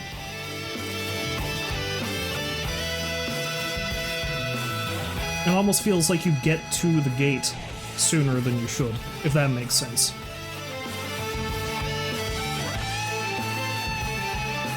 If I do a tiny bit of it. Not, like, up to the tree.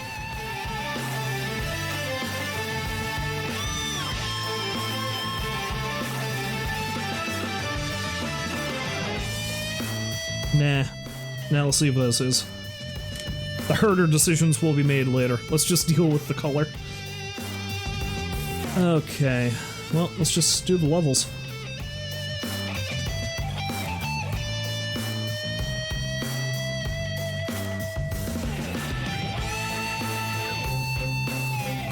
Oh, that's so freaky looking.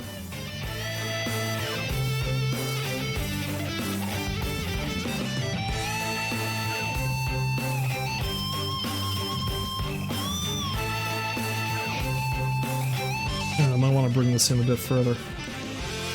Put a bit of green in there. Or not enough green, maybe is the best way to put it.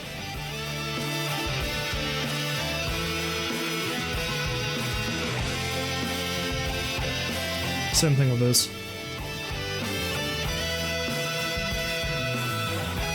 And there we go. Okay, so that washes some of the color out of the front there. Makes that a lot brighter in the circle, but doesn't brighten it up too much down at the bottom. And it makes this pop a little bit more, I think.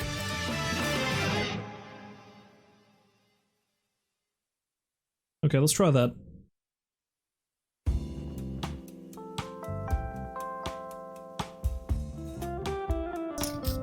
Now let's see.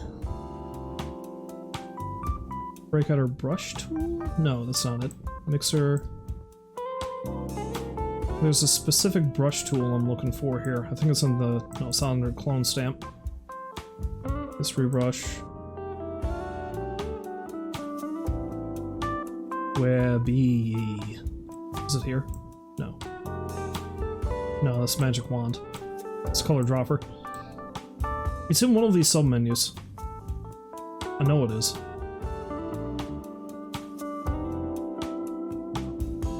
Blur.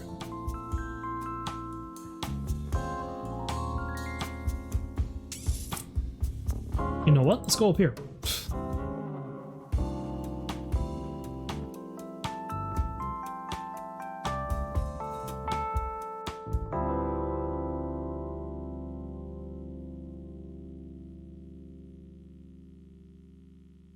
Because specifically, I'm looking for color burn and dodge.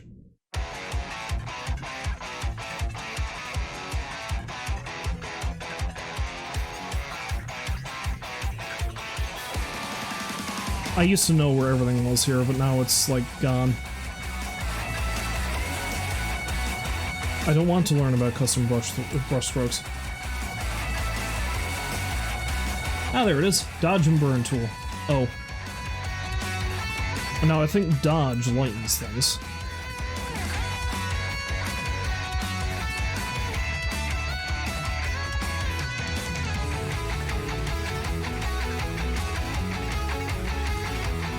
I don't know what that did. It doesn't really look like it did anything. Maybe I shouldn't mess with it. There's a spot where it'd be more obvious. Okay, dodge does lighten. Alright. So I think what I might want to do is I might want to use the dodge tool in, like, this area here so we can see more of this tree. It's probably not going to bring out much, though, is the thing.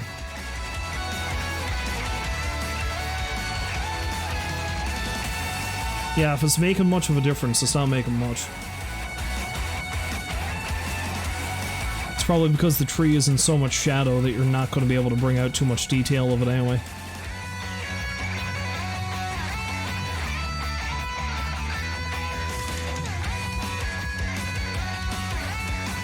Although it's come out a little bit. Probably don't want to overdo it either, is the thing.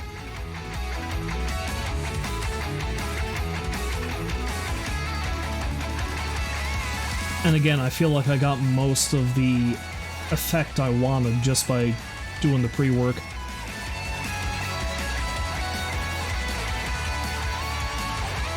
A little bit up there on this piece.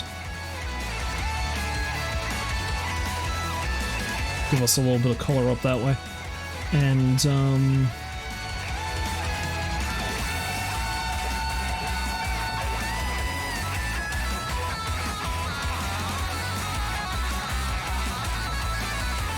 okay.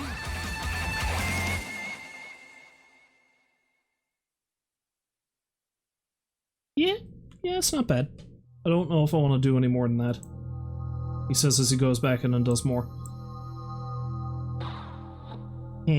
Okay.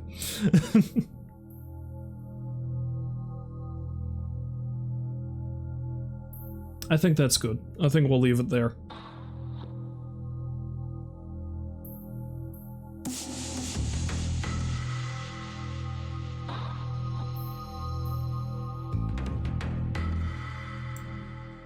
Alright, that's pretty good. Oh!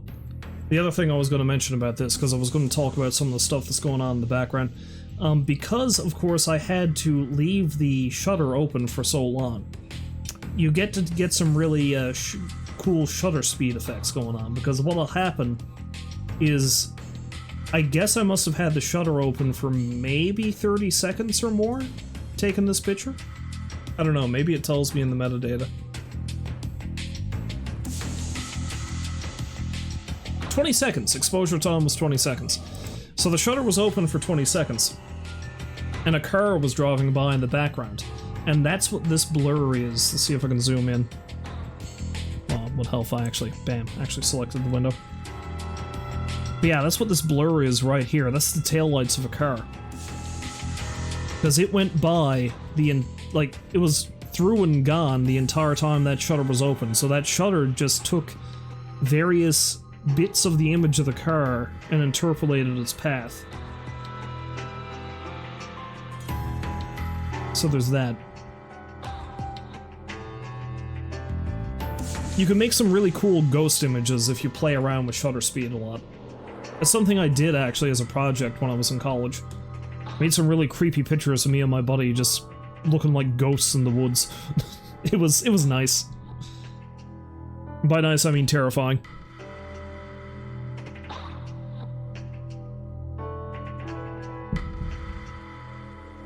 That was during the winter, and I think we engaged in like a sort of a mock fight too, so we beat the crap out of each other in the woods while taking pictures of ourselves. That was fun. You know, the old days. The olden days.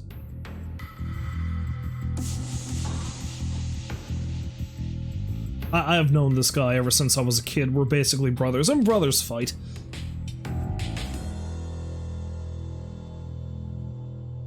The important thing was nobody got injured. Much.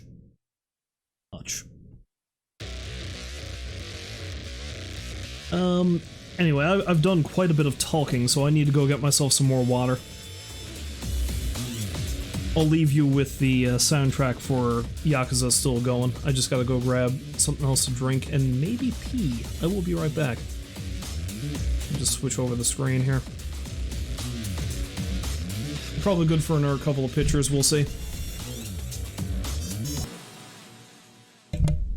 Alright, I am back. Let me just say something I gotta do here. I might turn the music down a tad. Not a lot, just a bit. Much as I love the soundtrack. And let's switch back over.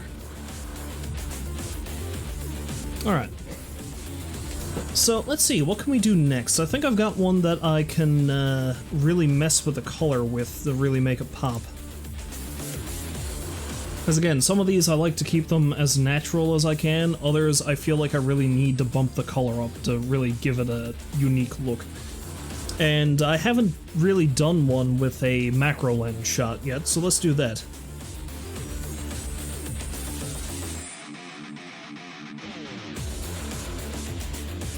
So let's do these blueberries.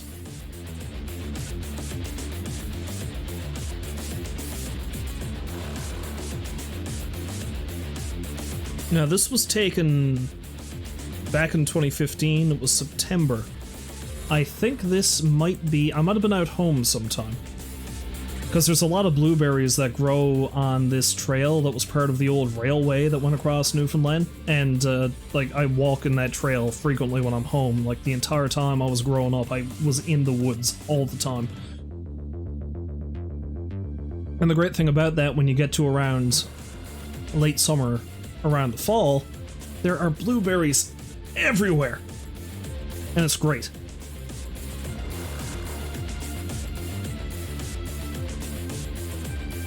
So this one wasn't quite in focus. It doesn't really have as sharp of a detail as some macro lens pictures do. Let's head double check, make sure everything's good over there.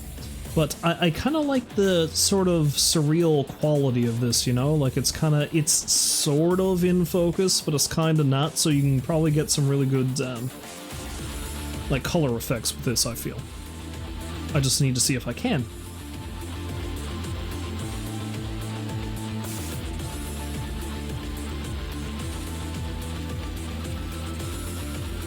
Okay, so auto and daylight are much different. I think I like daylight more, because I do like how much the blue pops with the ash shot, but daylight, I don't know, I feel like it probably gives the outside edges of it a lot more of a gleam, I guess. I don't know if I want to go much warmer than that, so shade and cloudy are probably right out. And tungsten is super blue!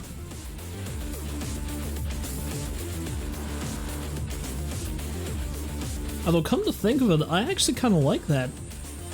Huh. Maybe I don't need to go too warm with it at all. Maybe I do want to go more blue with it. More cold. Although fluorescent might be better.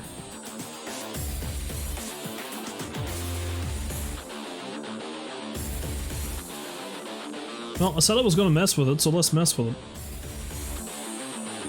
Tungsten... Yeah, I think fluorescent might be the way to go. Fluorescent and probably make it a little bit cooler again. See what that looks like.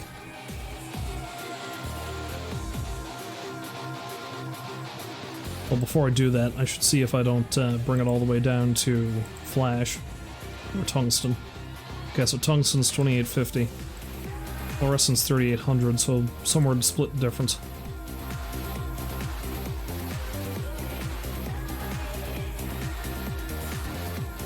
3200. Let's do that.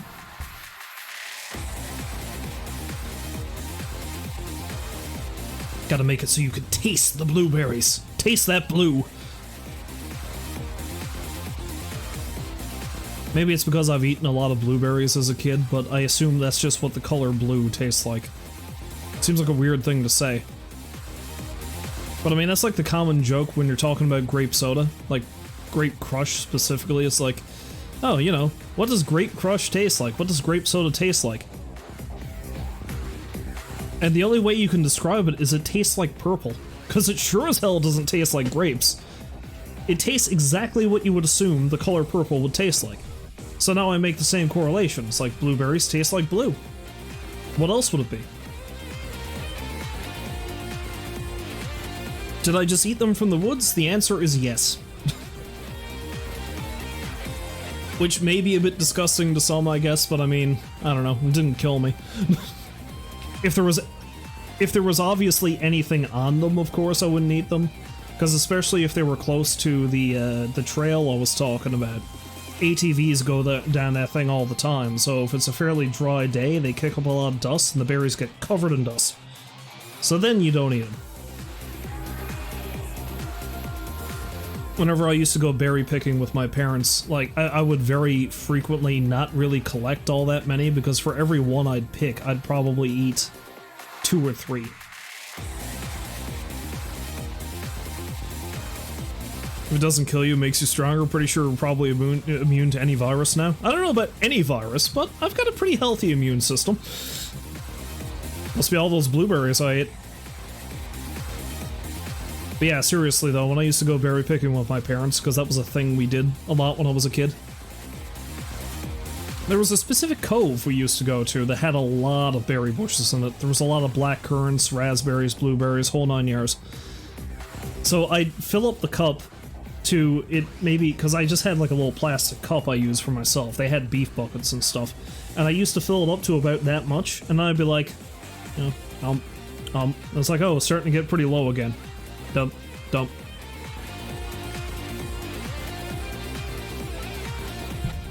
Oh, the color on that picture is, in your opinion, pretty damn near perfect? Yeah, it's funny, because I haven't done much with it yet.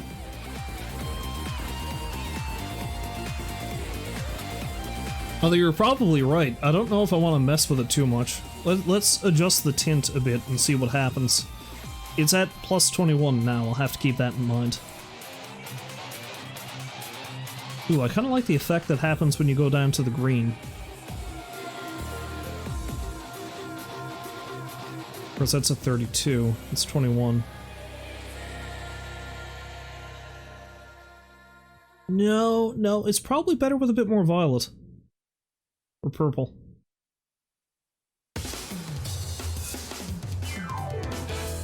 If anything, I can probably bump it up a little bit more. Let's go 24.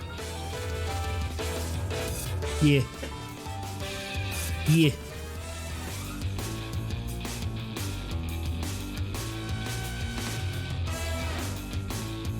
I think the exposure is actually pretty good on that. I don't need to mess with it. Let's leave that. Contrast. Nah, if I go too high on the contrast, you're gonna lose that berry. We can't lose our berries. You can't make a pie like that.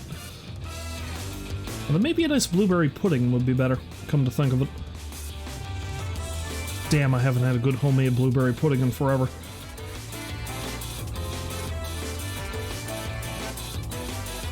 Although now the more I look at it, a little bit of oomph on the contrast probably would help.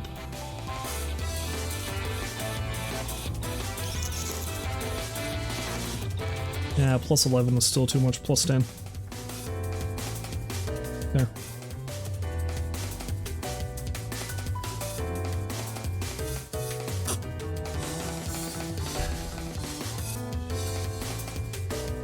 Now as for highlights...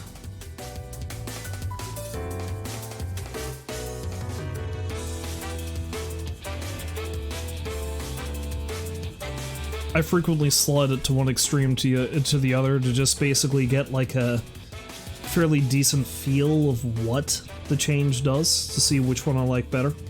And then I just fine-tune it afterwards. In this particular case...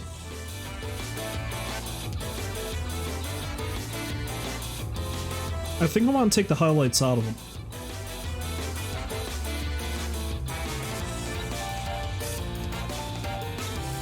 Yeah, because I feel like it might lose too much of that rich blue color we're looking for if we go too high with highlights. And if we deaden the highlights a bit, we get that nice little bit of texture on the blueberry right there. So maybe we'll not do a lot. Let's go -21. I see Baked understands this philosophy. Just go right to hell with it and eventually slide it back in.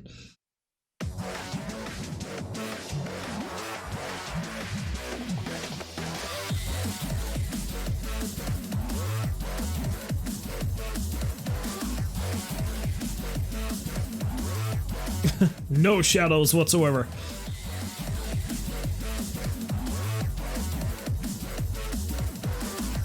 Probably could stand to have a little bit of shadow in there, though. Yeah. Because while I didn't want to obliterate this completely earlier with the contrast, I do kind of like the nice curve we get with the shadow right there, right?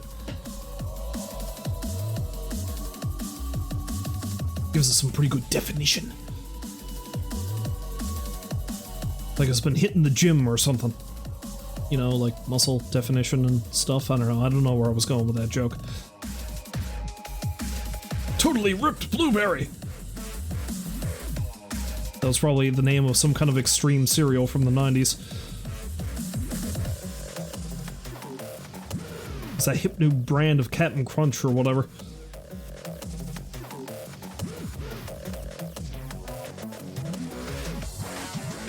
Nah, if we increase the whites, it brings out the blue a lot more, so we'll go there.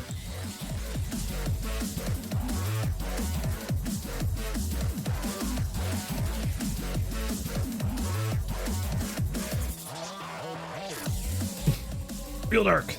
Real light.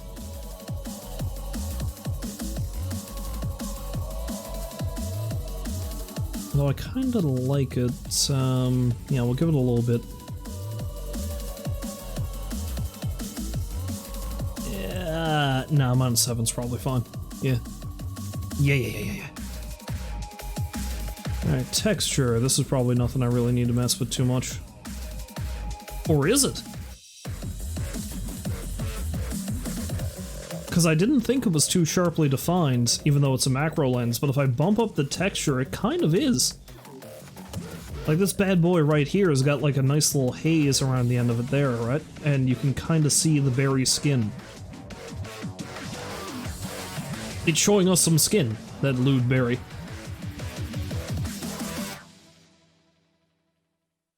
Okay, so we won't go too high with the texture, but we will give it a little bit.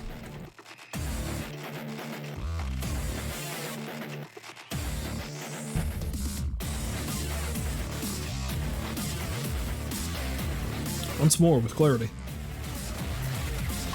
Yeah, we don't want to take clarity out too much because then we start losing the definition between the berry and the background. I could go right to hell with it. Because that really increases the haze on around the end, and like, I did an image with pine cones ages ago where I did really go to town with the settings, and I created this almost painting-like effect with it. And that's sort of what I was wanting to go with this. So boosting the clarity seems like it does help that. That being said, I don't think I want to go that far. Fisheye 50, maybe 35. Go 35.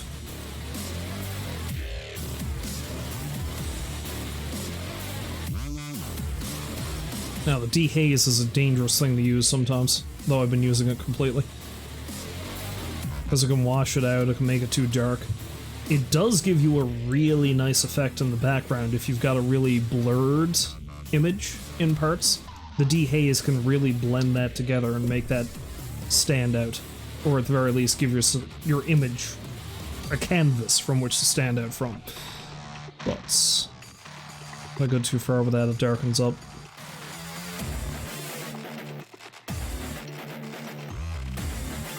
So I think I want to throw a little bit in there. Not a lot, though. Just enough to give the effect. Yeah, plus 14. Now let's check out this color.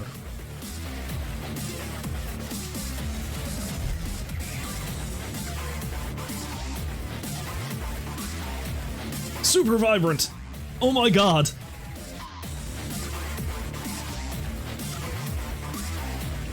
It's like the world's being infected by the vision of Willy Wonka.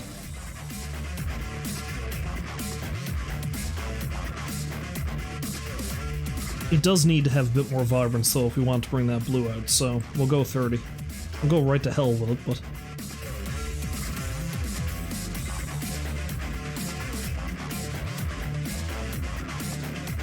It looks kind of cool without the saturation though, honestly. It's not the effect I'm going for, but... You know, for argument's sake, let's take the vibrance out and boost the saturation.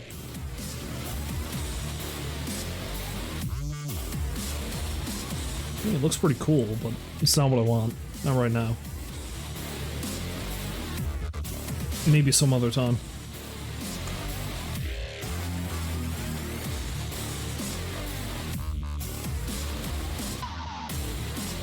Oh, that's minus 30. I want it to be plus 30. Doi. Doi! Or is the vibrancy going to shoot it in the foot? No, no, I want it to look real blue. It's easy to make it too smudgy if I bump that up too much, though. So we'll do a little bit for the saturation.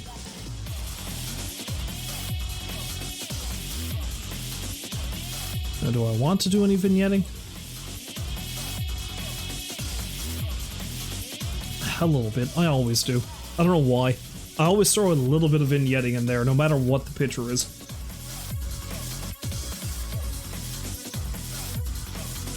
I also like how this completely flies in the face about what I was saying earlier about how I don't like fucking with the colors too much. But see, when you get one like this, though, every now and then you get a rare instance where you're looking at a picture and you said, I want to make this look unreal. It's not going to be an actual blueberry, it's going to be the ideal blueberry. We're gonna get philosophical up in this shit. And thus we have this.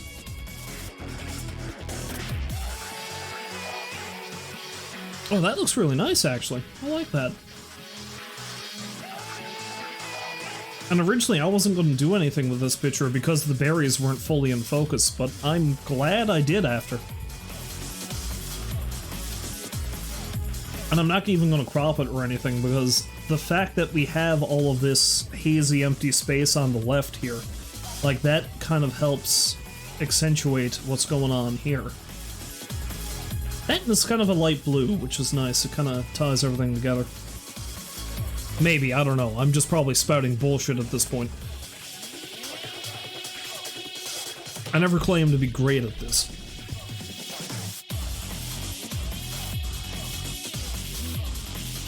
So let's do our basic color calibration. That actually looks kind of cool just like that. Like that weird image kind of grain. And we're not going to want to bring that in too much though.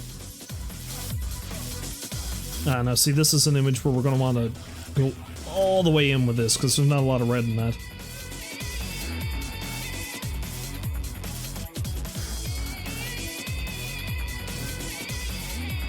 See, another thing you can do too is if you really fuck with the way you handle these levels, like you don't bring one up as much as you normally would if you want to balance them out, you can get some interesting effects, especially in a background like that. So I wouldn't want a lot of red in this, is the thing. So I'm gonna leave the red balanced as normal.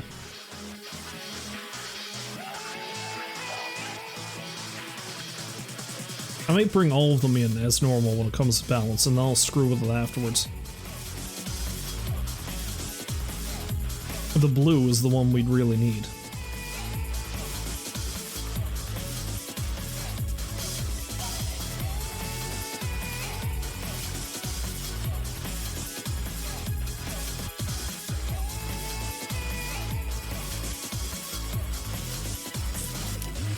Kinda like it? I don't know, I feel like there's something else I should do with this. Like maybe I shouldn't bring, because that's the lights.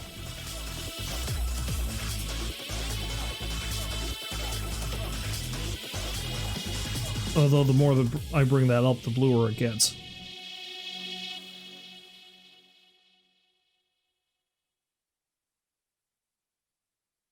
So I think I do actually want to do that. Alright, so what happens if I take the green out of it? Okay, so that's a 2 of 4. Nah, it gives them more purple.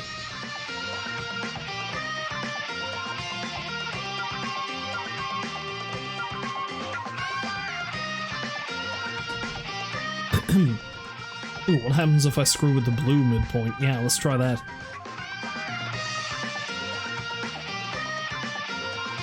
Oh, that might actually be better. Yeah, because then we don't have an overpowering blue over here, and if I take that out, then we get more of the green to come through. More of the green shows up, but the blueberries stay pretty much the same color.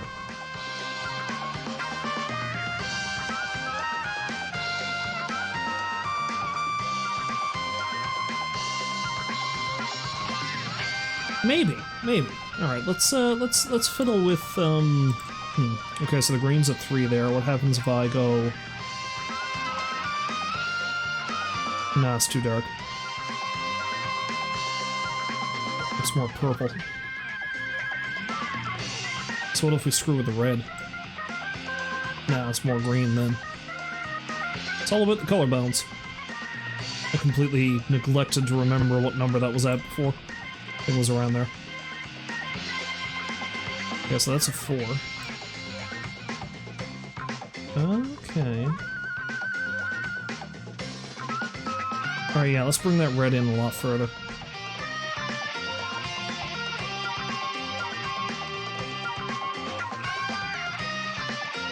Just destroying it entirely. Like this vibrant as hell. Nah, 23. Maybe I shouldn't overdo it.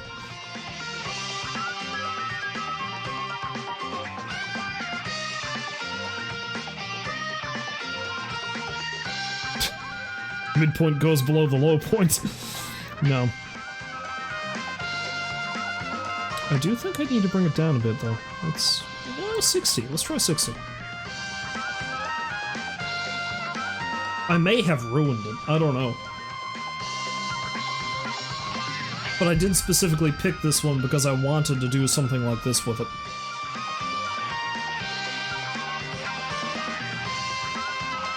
No, let's go 70. That's where I was before.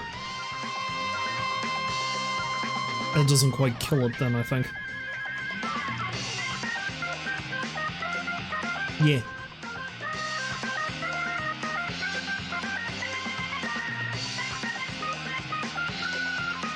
Well, we groove with Fei Hu. Because I think this is the training music with him in Yakuza. No, we go with that. Yeah. That's where we be.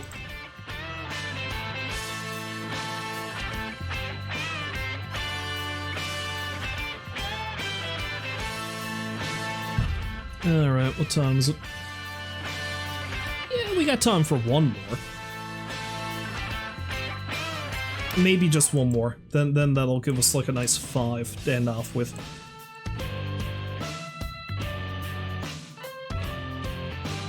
Only question is, what would be a good one to go with? So what have we got so far? I got that picture of the cat. Night Shot and Bannerman. Bowering River. Blueberries, so that's our macro one.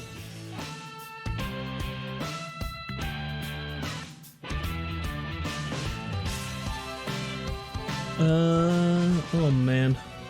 So many things I can choose from. I want to get to these all eventually, but, you know, this may be the last one I do tonight, so what's the one I want to do? That's the question. Oh, I know what. Statues.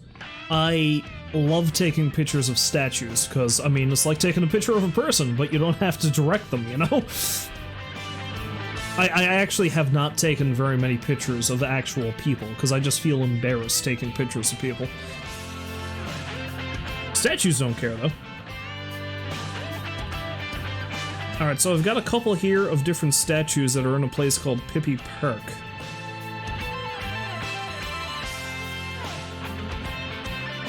so let's do one of those.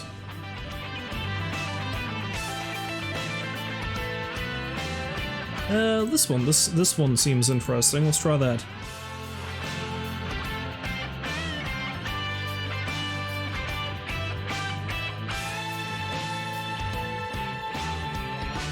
I mean, maybe. I don't know. I just kind of like the way that it's angled and the way the light is on this statue.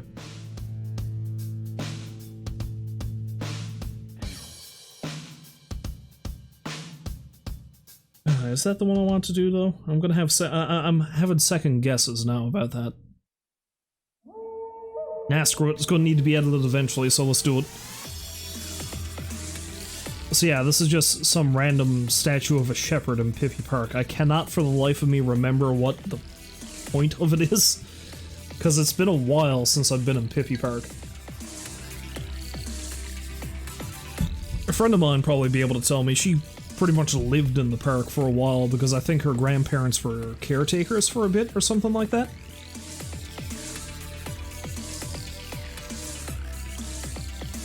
Which sounds really cool, honestly. Now, when I say park, it's a spot like right in the center of the city. It's not too far from the main government building in the city.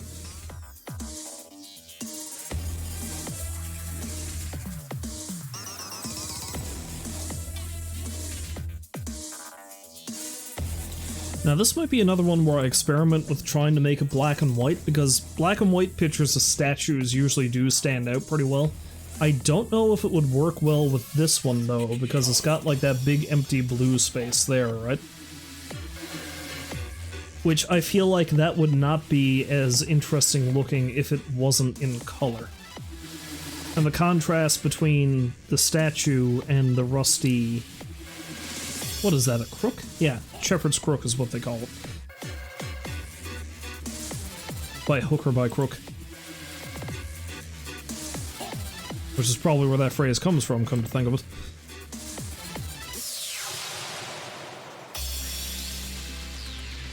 I can't believe I'm going to say this, but I actually kind of like the way it looks with the flash white balance.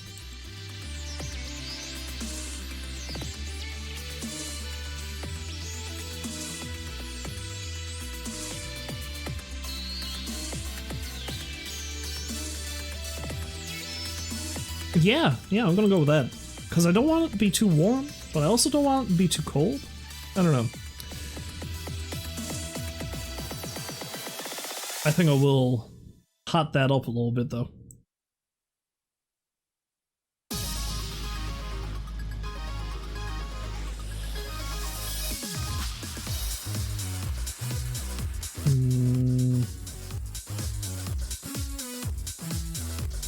Yeah, 5900 probably do.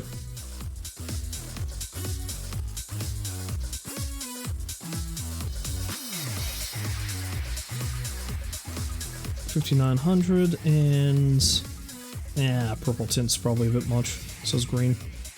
But I want to go more purple though because that'll help the blue a bit, I think. I feel like I'm gonna want that blue to be pretty bright in this picture.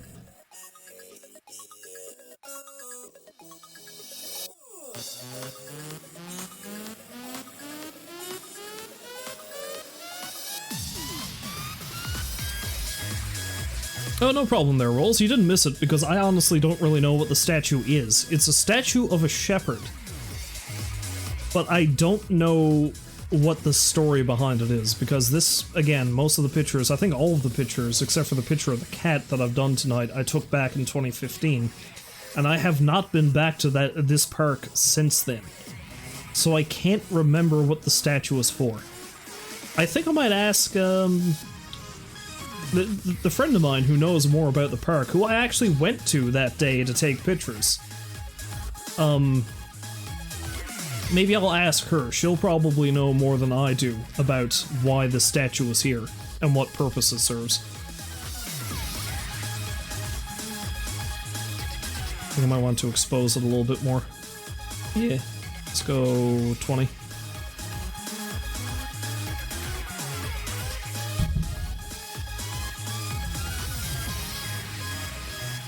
Yeah, I've really got to go through the piles of pictures I have and find more statue photos, because I do have a lot of pictures of statues. Because again, I just find them neat, I guess.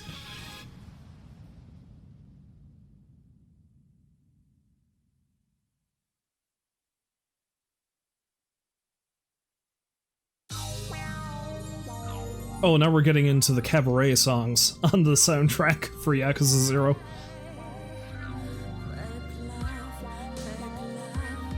This is when we get to the funky part of the stream.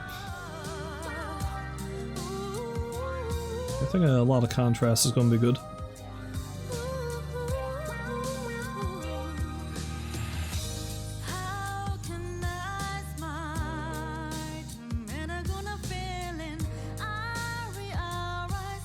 It's funny that we got to this considering what I was just about to talk about. Because as a continuation of the statue thing, there was at least... Have I done the Telltale Boys Club minigame with Kiryu? No, I have not. I haven't actually gone to the telephone club as Kiryu. I guess that must be a thing that you can do. I feel like there's a lot of stuff, even though you're probably not as far in the game as I am. There's a lot of stuff you've come across that I've missed. And that just goes to show how stupidly big the game is. Because, I mean...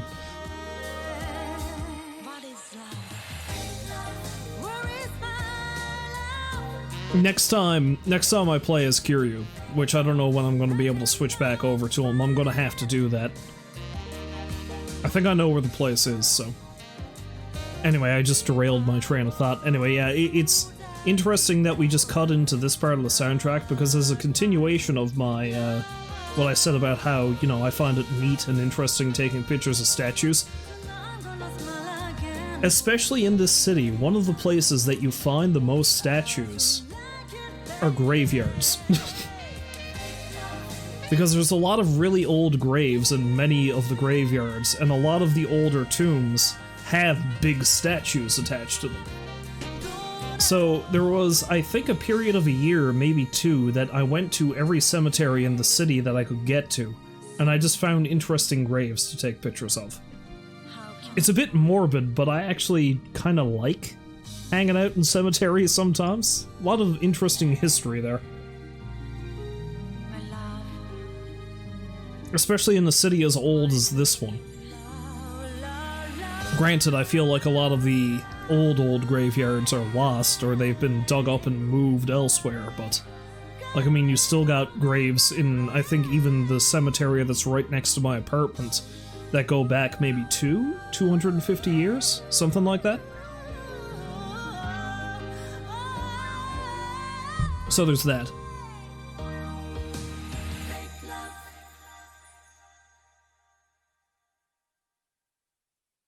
Okay, this actually doesn't change a lot.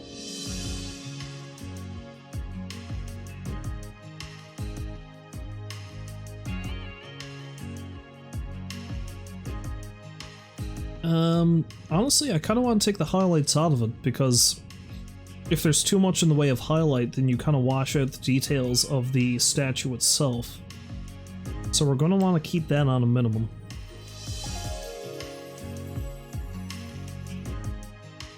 Shadows don't change much. The shadows change the brickwork around the statue. Which... I think it's kind of distracting if it's in too much shadow. The statue stands out more, but...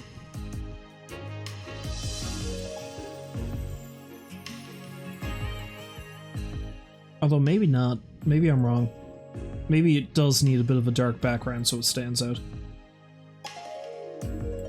Yeah, let's go -20.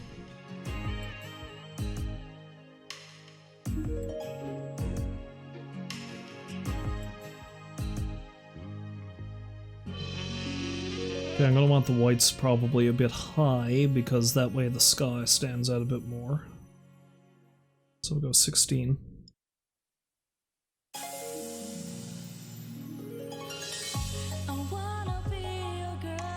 And then we hear this song.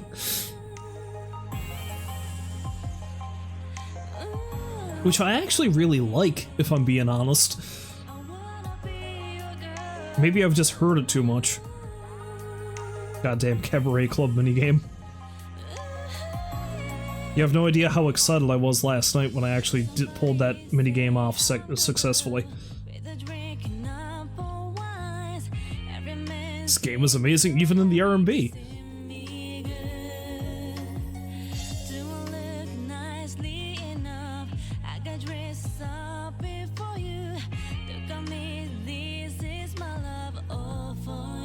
Okay, I don't think I want the blacks too low, like too dark, because then the shadow on the statue gets, although maybe that's more visually interesting than if it was lighter. Because if I take the blacks out of it too much, then it starts getting light behind them again.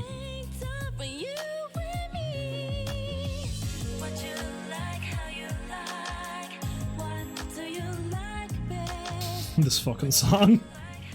It's so good though.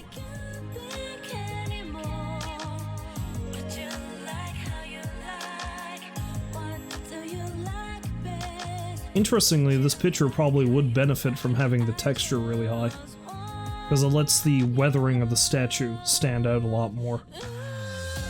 So let's go 40, maybe. Let's go 40.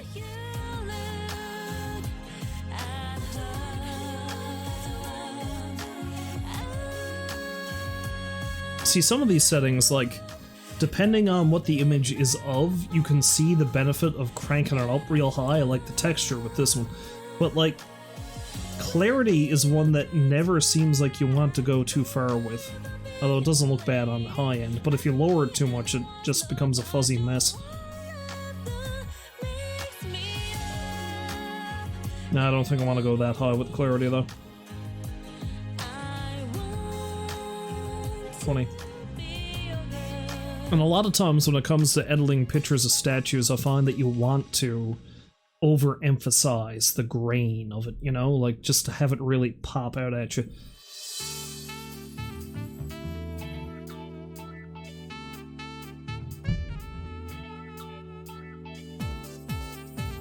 Hello to Inventley, welcome back to the stream. Hopefully you're having a lovely day.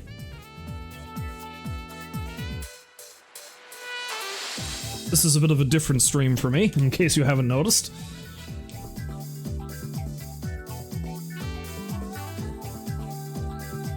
Okay, yeah, putting up the dehaze just makes it a bit too muddy.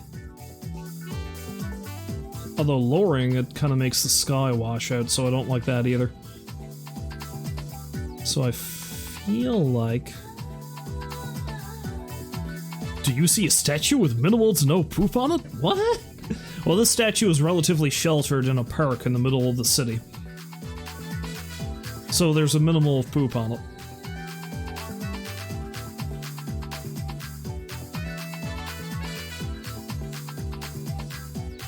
Now, I suppose that actually sounds kind of strange, because I assume in most cities the exact opposite would be true. If, like, you have a statue close to the middle of the city, it's just going to be covered in shit. Around here, that's not quite the case, because most of the bird poop comes from seagulls. So the further in you get, the less poop you're gonna get. I mean, sure, we've got our crows and we've got our, like, little birds and stuff too, but the seagulls are mostly the shit generators. Because we do have a lot of pigeons in the city, but all the pigeons usually stick to downtown. So actually pretty close to where I live. There's a bunch of them down by the lake, and there's a bunch down in the main downtown core. But you hardly ever see pigeons closer to the center of the city. It's interesting. I don't know why that is. Who knows what madness lurks in the minds of avians. Never trust them.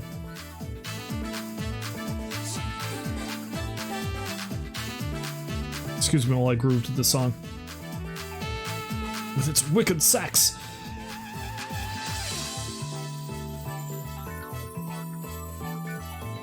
Now even that's probably a bit much. Let's make it 5.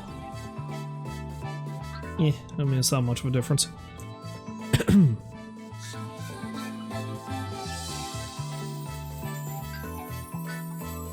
See, like I said, sometimes with statues you can get pretty decent black and white pictures out of them, but for this one, specifically because of the blue background and the rust on the shepherd's crook here, I feel like bringing that out would make a pretty nice contrast to the statue itself. So, if anything, increasing the vibrancy might not be a bad idea. Not that much, though. That's eye-searing.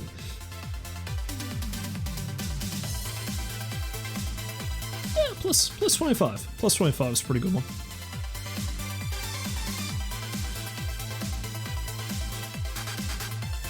That being said, I probably don't want to saturate it too much. A little desaturation is actually pretty nice on that. Let's do that.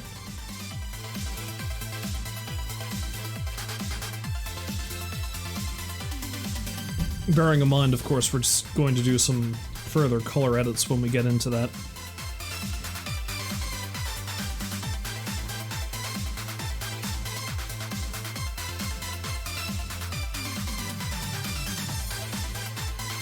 Not gonna want to do too much of the vignetting on this one, I don't think. Yeah, even that's too much. -5 will do.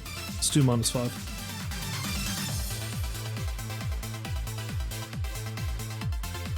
Hooray! Statue!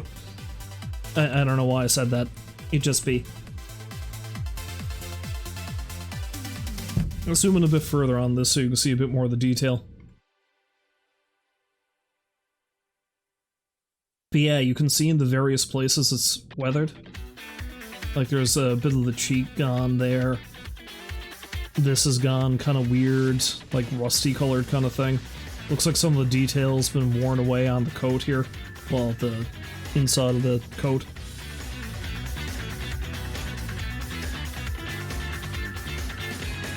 I wonder what metal they used for this. It's interesting that they did that, you know?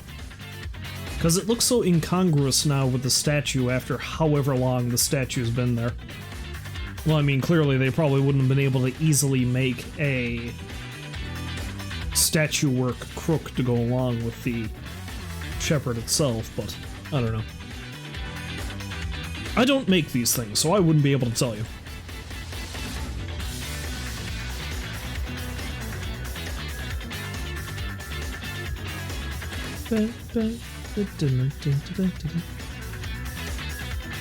Let's go in that far with it.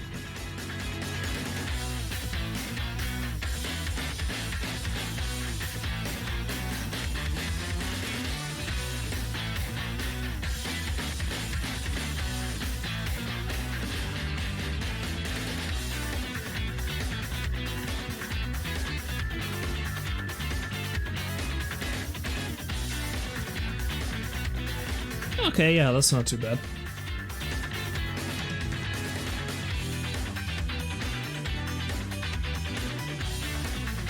Again, doing this made a slight difference, but this is one of those instances where I don't want to go all to hell with the color levels. Most of the main editing was done in the preload stuff. But it does help him stand out a bit more from the wall. So that's good. Alright.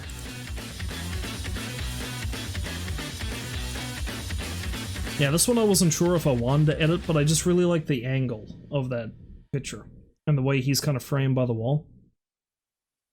I still don't know how I feel about the shadow, though. I feel like if the lighting was, like if the sun was this way, so the shadows went that way, it might have been better.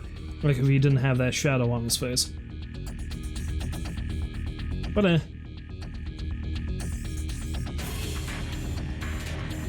Alright, I think I might be coming pretty close to time there, but maybe I want to do one more. Maybe we'll do one more. Just need to pick which one.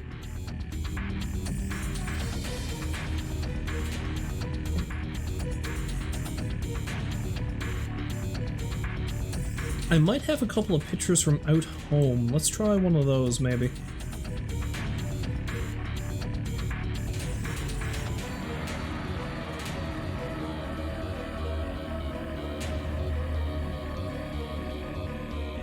I mean, whatever pictures I've got left over, I'm just going to do them next time I stream this. This particular type of stream.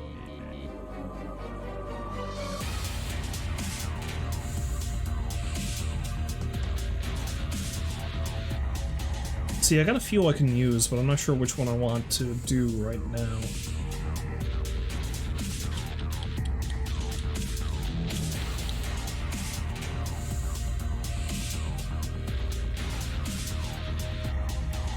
Okay, here's a good one. Let's do this. This one has an interesting story tied to it. Well, sort of. I think it's interesting anyway.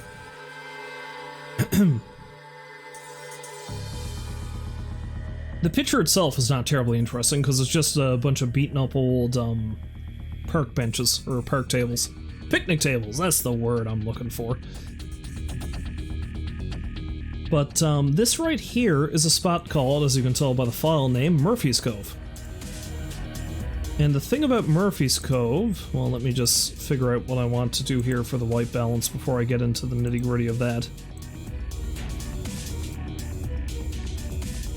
I think pretty warm, but maybe not too warm. Daylight looks pretty good. Don't want to lose those greens.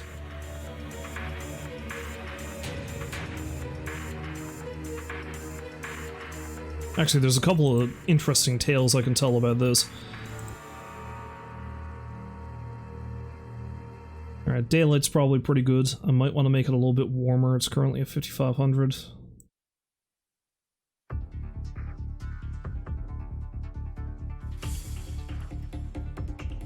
Yeah, around there. And we'll move the tint to...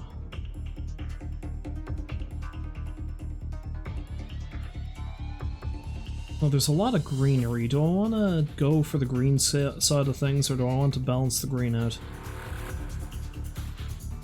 Let's balance the green out. We'll go there. Okay, so the thing about Murphy's Cove is... this is a town that doesn't exist anymore. You can't tell by looking at this picture. But along this edge over here, we'll be able to see it more clearly when I get into the actual level balancing. There were a number of small houses over this way. You can kind of see a trail leading out here. So Murphy's Cove was a town that was only accessible either by this footpath or boat. And I think Murphy's Cove hasn't existed since the 1930s or 40s. And this is directly across the harbor from where my parents live. It was just this little town out on this little peninsula that was jutting out into the ocean. And, you know, it was eventually abandoned because just, I guess, the people who lived there moved away or died, I guess. Because it was just basically a couple of small fishing stages attached to some houses.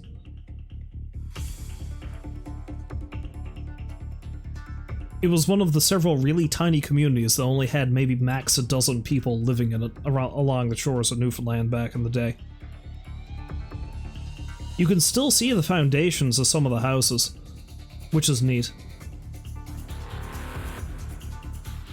I think this might have been back in, yeah, this would have been the summer of 2015. I walked along that trail with my mother. And that was...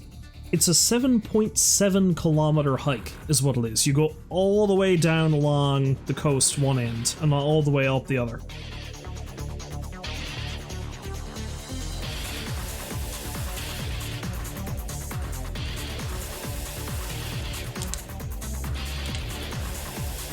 Well, I suppose eventually the population aged up, but I suppose at the time it was mostly just a bunch of fishermen and hunters, basically, that lived there, as to my understanding. But then, especially when the whole resettlement thing happened in the 1940s, and what that was, I've talked about this on stream before, is a lot of the small, harder-to-reach towns ended up shutting down because their populations were dwindling. It was really hard to reach them for, like, services and stuff like that. So they ended up merging with larger towns that were closer to them, that had more access to stuff like, I don't know, medical facilities and stuff like that, you know? And Murphy's Cove didn't even have a road that led to it that you could drive to. It was all either, like, sled, or I suppose in the later years ATV. That's the only way you were able to get out there. And not many people lived out there to begin with. I think there was only max, at the very least, the foundations that I saw when I was out there was only enough foundation for like 4 or 5 houses, maybe? And again, like I said, it's a 7.7 kilometer hike all around this peninsula that leads back to the town that's over here, Port Union it's called. So I think you're looking at maybe a half-hour or more hike from here to get to Port Union. So it's not that far away, but it's still a bit of a distance.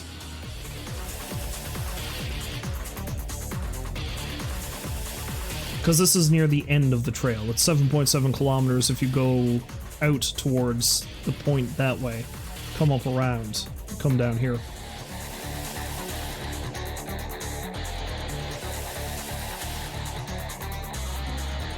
There's another interesting thing I noticed in the back there too that I'll get into when we get a larger view of this picture.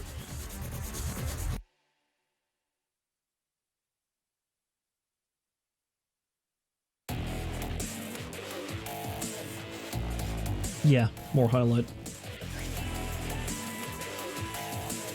Probably knock the shadow out of it too. I don't want to wash out the details up there. Because this, like, you know, the focus of this is just going to be a landscape kind of deal, so.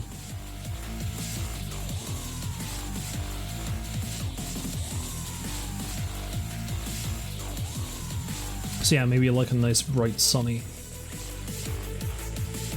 kind of dealio here. Although I will throw some black in there just to give it a bit more definition.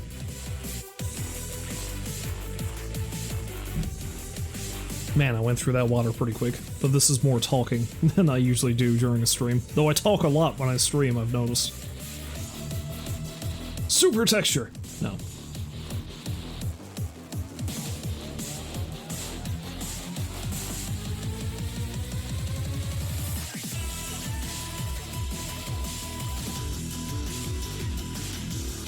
This might actually be better served for knocking the clarity out of it a little bit.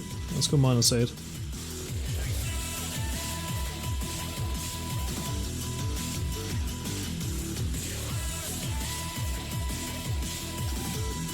Again, there's probably people who, like, do this more mathematically and completely follow the graphs and stuff. I do this completely by eye. Basically, I look at the picture itself and how it changes. Is like, do I like that? Do I not like that?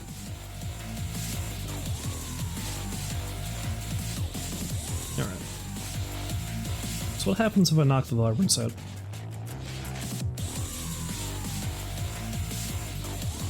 It does give it a kind of like weird abandoned feel without the vibrance though. Although I think what I might do is knock the vibrance up a little bit. And maybe I'll desaturate it. Not a lot. Just enough to have it have sort of a washed out feel. Let's try 28. Because I'd like to have the color in there, but not, you know.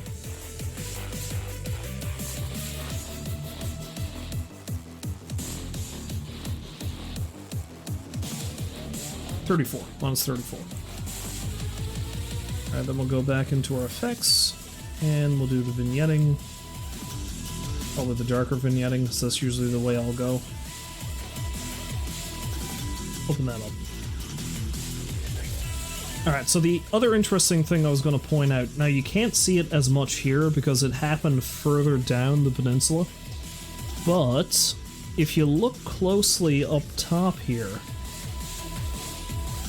see these trees? Like these in the foreground especially. But, okay, maybe it's not as clear here as I thought it was. But, you might see how, like, some of these trees look pretty bare down on the bottom. That's because a massive forest fire swept through this area probably back in, oh, I think I was in high school at the time, so that would have been 2004? I think it might have been 2004 or 2005, something like that.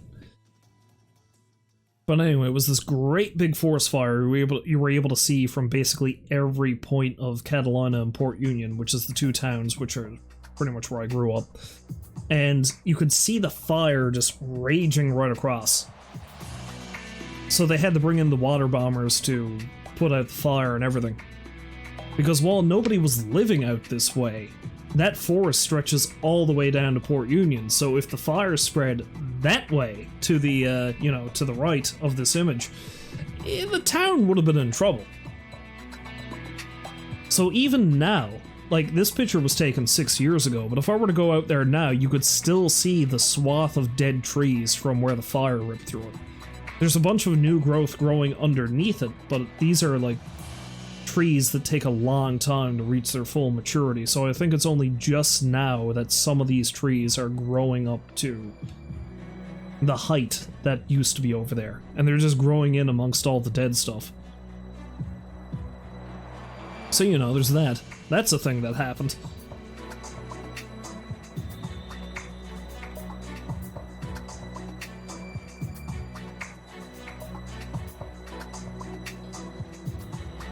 Oh, there's something else I want to check too. Zoom in again.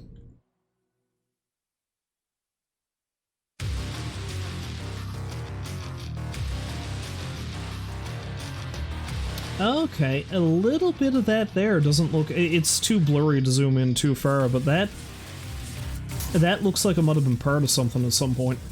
That looks like a wall somebody made. Probably to stop the water from going up too high and washing out. So that's probably just like a...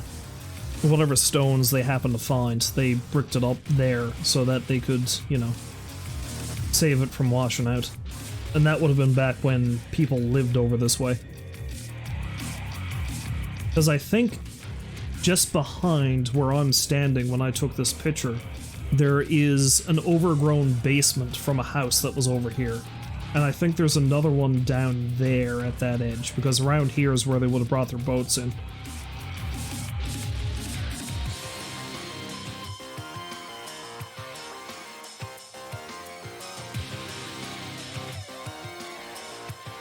There isn't much to see out this way anymore because a lot of it has either fallen down or, well, the people who moved out of it, they probably just took apart everything and took it with them when they left.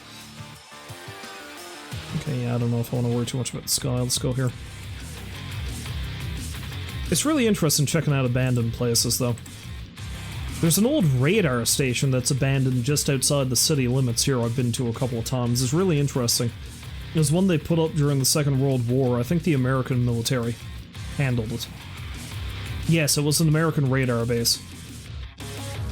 Because they had two in Newfoundland, I think. They had one out there in a spot called Redcliffe, which is not far from where I used to live in the city.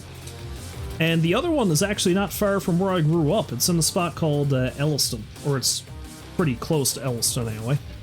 The place with all the root cellars I was talking about last time I played Valheim, or streamed Valheim.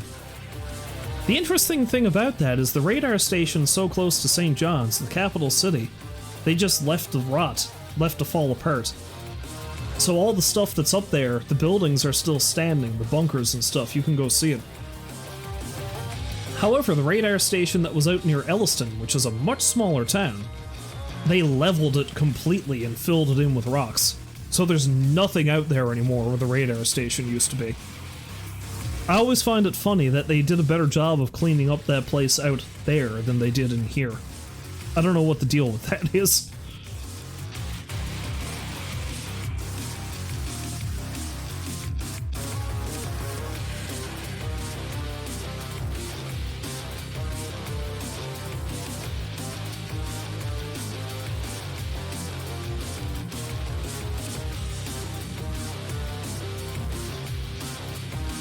Okay, that might do. Yeah, I don't want to frig with this one too much. This one might actually serve to screw him with a bit further, though, because there's not much to talk about, but, like, if you throw a filter over the top of this, or a texture, I should say. I've got a lot of Photoshop assets that I hardly ever use. Anyway, I'm going to save this one, and then we'll probably throw something over the top of it, and we'll see what it's like. If I can find where the hell those things are.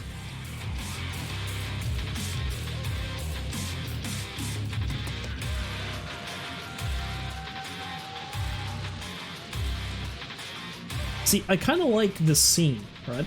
Like, I kind of like this whole thing.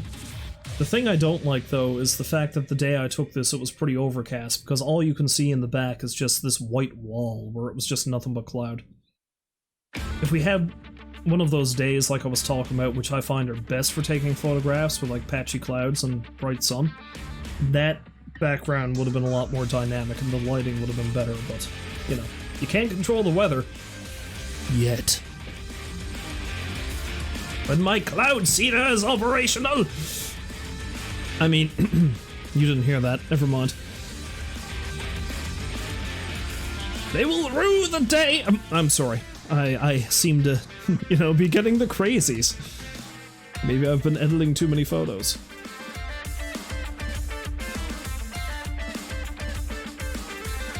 Okay, actually, I'm gonna see if I can find those textures I was talking about over here.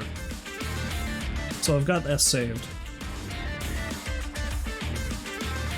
Because this is— I'm just gonna show you another thing that you can do.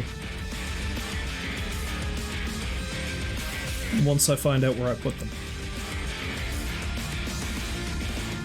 No, documents, yeah, they're in documents, assets. There.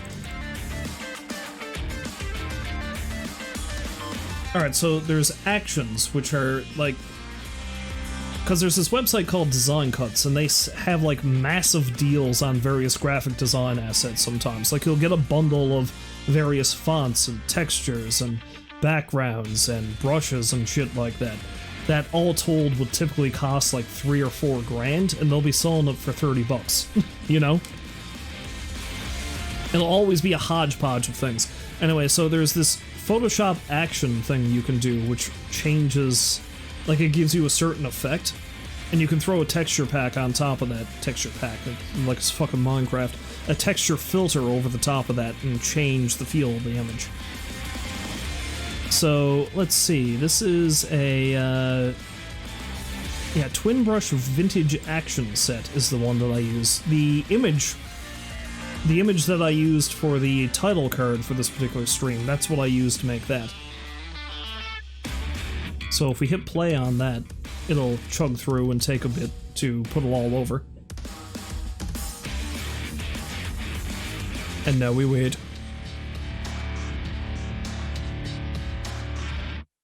I don't know if I'm actually going to save this, but, you know, this is just a thing you can do to, like, really change the picture, if you want to really get into editing it. And that doesn't look like it did anything. But what it did is it added these different layers. And if you, like, flick on your little eye fella here, there, it gives you this thing. And then you can adjust them using the slider here, I think. Well, it's not a slider, but like you've got different modes, so you can dissolve, which, depending on the thing, it doesn't do anything. But darken, like, it merges that with the image, and doesn't really change it much, but... multiply, color burn, you know. There's a lot of stuff you can mess around with if you do something like this, if you really want to mess with a picture and change it. That actually doesn't look too bad, come to think of it. Huh, weird.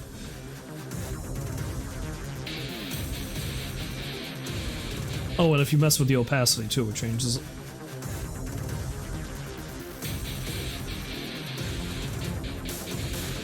Yeah, let's actually leave that one on. Overlay, maybe 85%.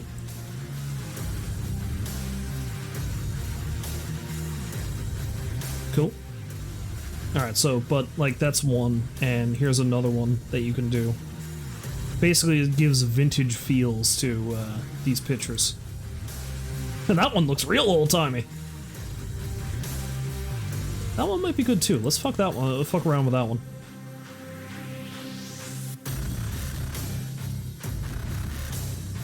Yeah, darken's not bad. Multiply, too dark. Of course, you know, if you change the opacity, you'll change the effect.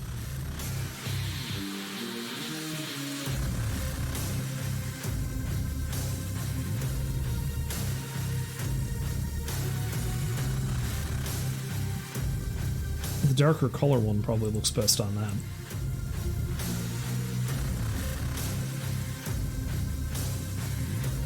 Alright, I don't want to screw with this too much. This was just me showing you how this works. But,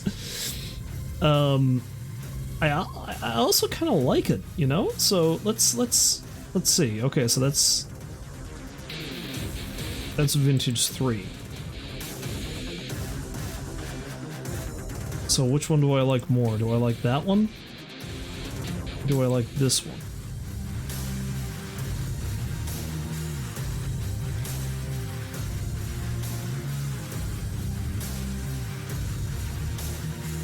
I kind of like the look of that one better, honestly. Let's leave that one on. Okay, so you've got that, right? And then you've got these different textures that are just PNG files, and you throw over the top of them, and you do basically what I was just doing there. You do sort of a mask merge dealio, and then you select what kind of blending option you want, and it changes the effect and feel of the whole damn picture. So like the one I used particularly for the one I just did, well not just did, the one I used for the title card for this stream was one called a regular border, so I think I can just drag and drop this on top of that. Doesn't look like much. But if you go into your layers and find it, it's right there.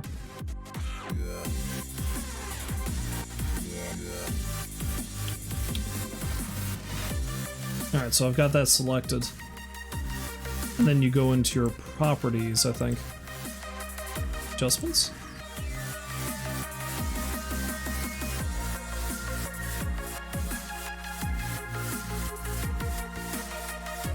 Or I can do that. No, there was an easy... Oh, wait, no, it's right up here. Jesus, what the hell am I talking about? Okay, so yeah, see, it's the exact same thing. It's your blending option. So I can do dissolve. Doesn't do anything. Kind of does, though. Darken. Multiply. Color burn. Ah, yeah, see, these aren't much good because there's a big dark spot in the middle of this, texture anyway. So this one is specifically meant for the lighter ones. So lighten, screen, color dodge, linear dodge.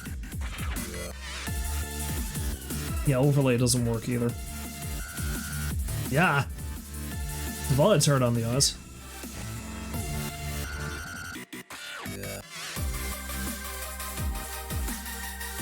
Although, come to think of it, that one's not a great one. Maybe that's not a good one to use for this particular picture. Let's try... maybe the rough flake texture. That might be alright for this one. Interesting.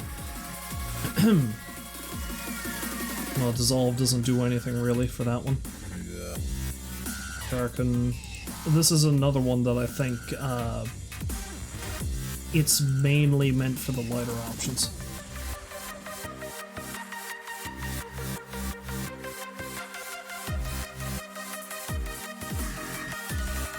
Yeah, like that.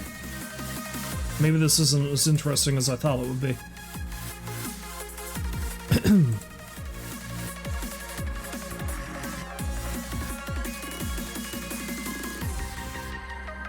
Although I can... I get the feel they're going for with this.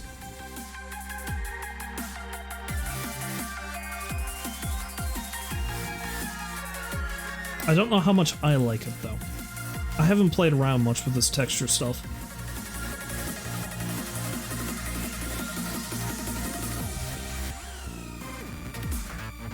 And when it comes to this stuff, it's usually just you gotta play around with it and see which one looks best.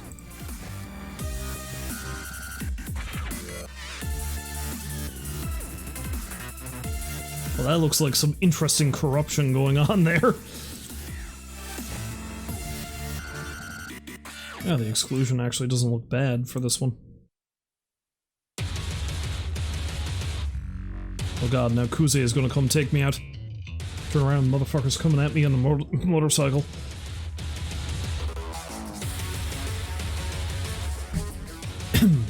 Yakuza!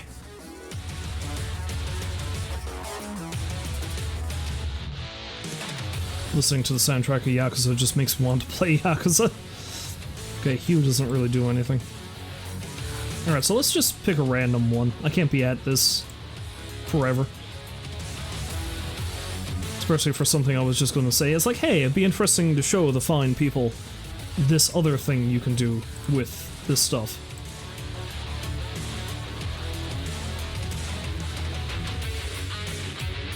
There was one that looked interesting. Now, what happens if I just... Nah, it's better with a lighter. Color dodge. Lighter color. Lighter color might have an interesting effect.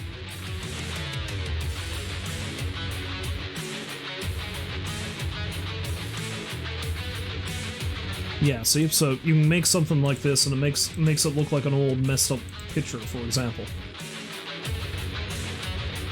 Like it's something that was taken on some degraded film, for example, something like that.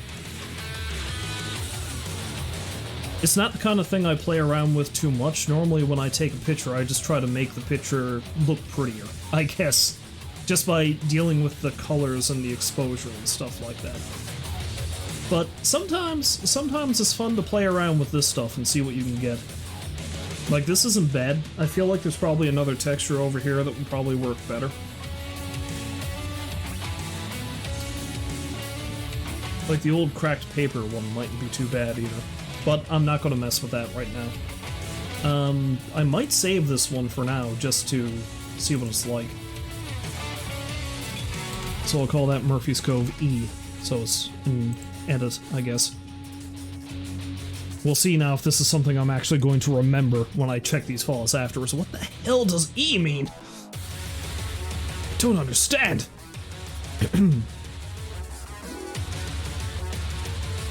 Anyway, I've been at this a lot longer than I thought it would be. I was like, oh yeah, I'll probably stream me editing a couple of photos and I'll feel weird about it and I'll stop after a couple hours. And now we're 3 hours later. So that's cool. Anyway, that's going to be it for tonight. I'll switch over to the webcam now, see if I've got someone to send you over to.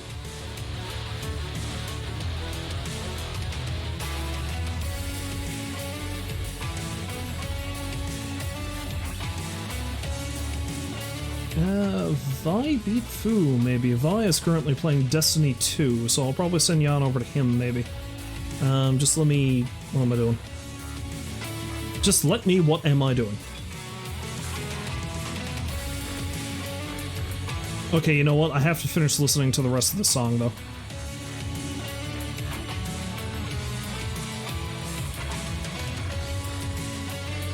We have to listen to the rest of the song. We can't leave Kuze hanging.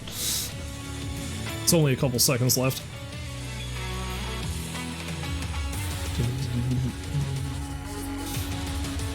So anyway, before I actually leave though, how was this exactly? This was just an experiment, basically. Is this a thing I should do again?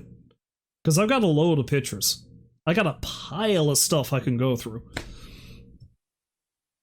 Again, I have literally 10 plus years worth of pictures that I can sort through to stream.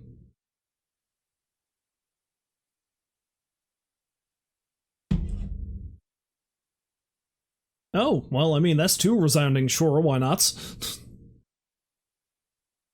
Sure, why not? That makes it sound a bit more blasé than I meant it to be. But yes, I like that people actually appreciated me doing this.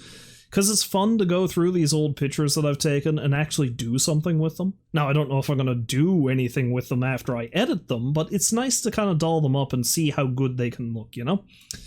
So yeah, I'll probably do this again. I don't know if I'll do it every Friday. I feel like this is a thing I can't do every Friday. Yeah, Twin Vanley, he's got the sure, why not? Sure, why not? Why not Photo Friday? But yeah, I don't know if this is something I'll do every Friday. It was mediocrely good, so sure, why not? Sure, why not? I mean, that's what I thought it was going to be like. I'm surprised people enjoyed it as much as they did. So yes, I don't know if I'll do this again next week, but I feel like maybe every couple of weeks I'll throw one of these in, because oh god, do I have a lot of pictures to get through, and I need to organize them. I need to put these things on discs so I don't lose them, you know? So yeah. But yeah, I really appreciate... Call it Photo Friday, there we go. Yeah, I mean, I've already got this title card for it, but maybe just messing it up and putting in an F would be good. So yeah, that's the Photo Friday thing that I've got. You know, you can see the texture I put over the top of it to kind of filter it, sort of. And my little penguin fella, because you always gotta have a little penguin fella. Imagine forcing the F. You gotta force that F. That sounds vaguely threatening. It's like that guy who does the peeling and stealing in Yakuza. Oh shit, that reminds me. Well, I've got you here. Baked especially will appreciate this.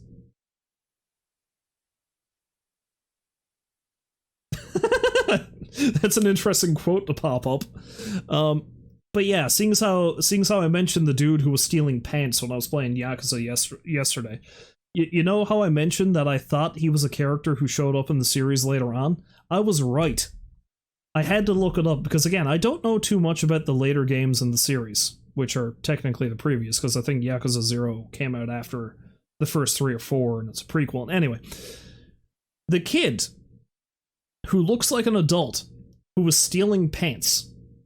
For a start, do you want to know how old he was in Yakuza 0? He's 12. He's a 12-year-old who's just as tall or taller than the main character. He's half of his age, and he's just as tall or taller. So there's that. The second thing is, not only is this guy apparently a recurring character in the series, he is the main antagonist of the second game. Yakuza 2, that kid is the main antagonist. He is the big rival that Kiryu has to face in that game. That's insane. And chronologically, the first time Majima runs into him is he's beating up teenagers and stealing their pants. No, it's just pants. He just steals pants. In revenge for teenagers picking on the other elementary school kids, who are like half his height. I like, for all the crazy shit that goes on in that game, the thing that broke my mind the most was this child who looked like he was 10 years older than he actually was. It's crazy. Anyway, I'm actually finally going to, set up the raid to send you over to Vi, and hopefully you fine folks will be able to join me next time. I might be able to do Survival Saturday tomorrow again. If so, I'll be playing some more Valheim. I don't know. I might have to do some other stuff. We'll see. If I don't see you tomorrow... Yeah, there he goes, because other people wouldn't give him their pants, so he went to a life of crime. Exactly. But yeah, if I'm going to do Survival Saturday, I'll see you tomorrow. If not, I'll be back again on Sunday for more Retro Sunday, and we'll carry on with Warcraft. That'll be fun. So yeah, I'll just switch over to my screen here, and I will send you over to Vi. Thanks for dropping by.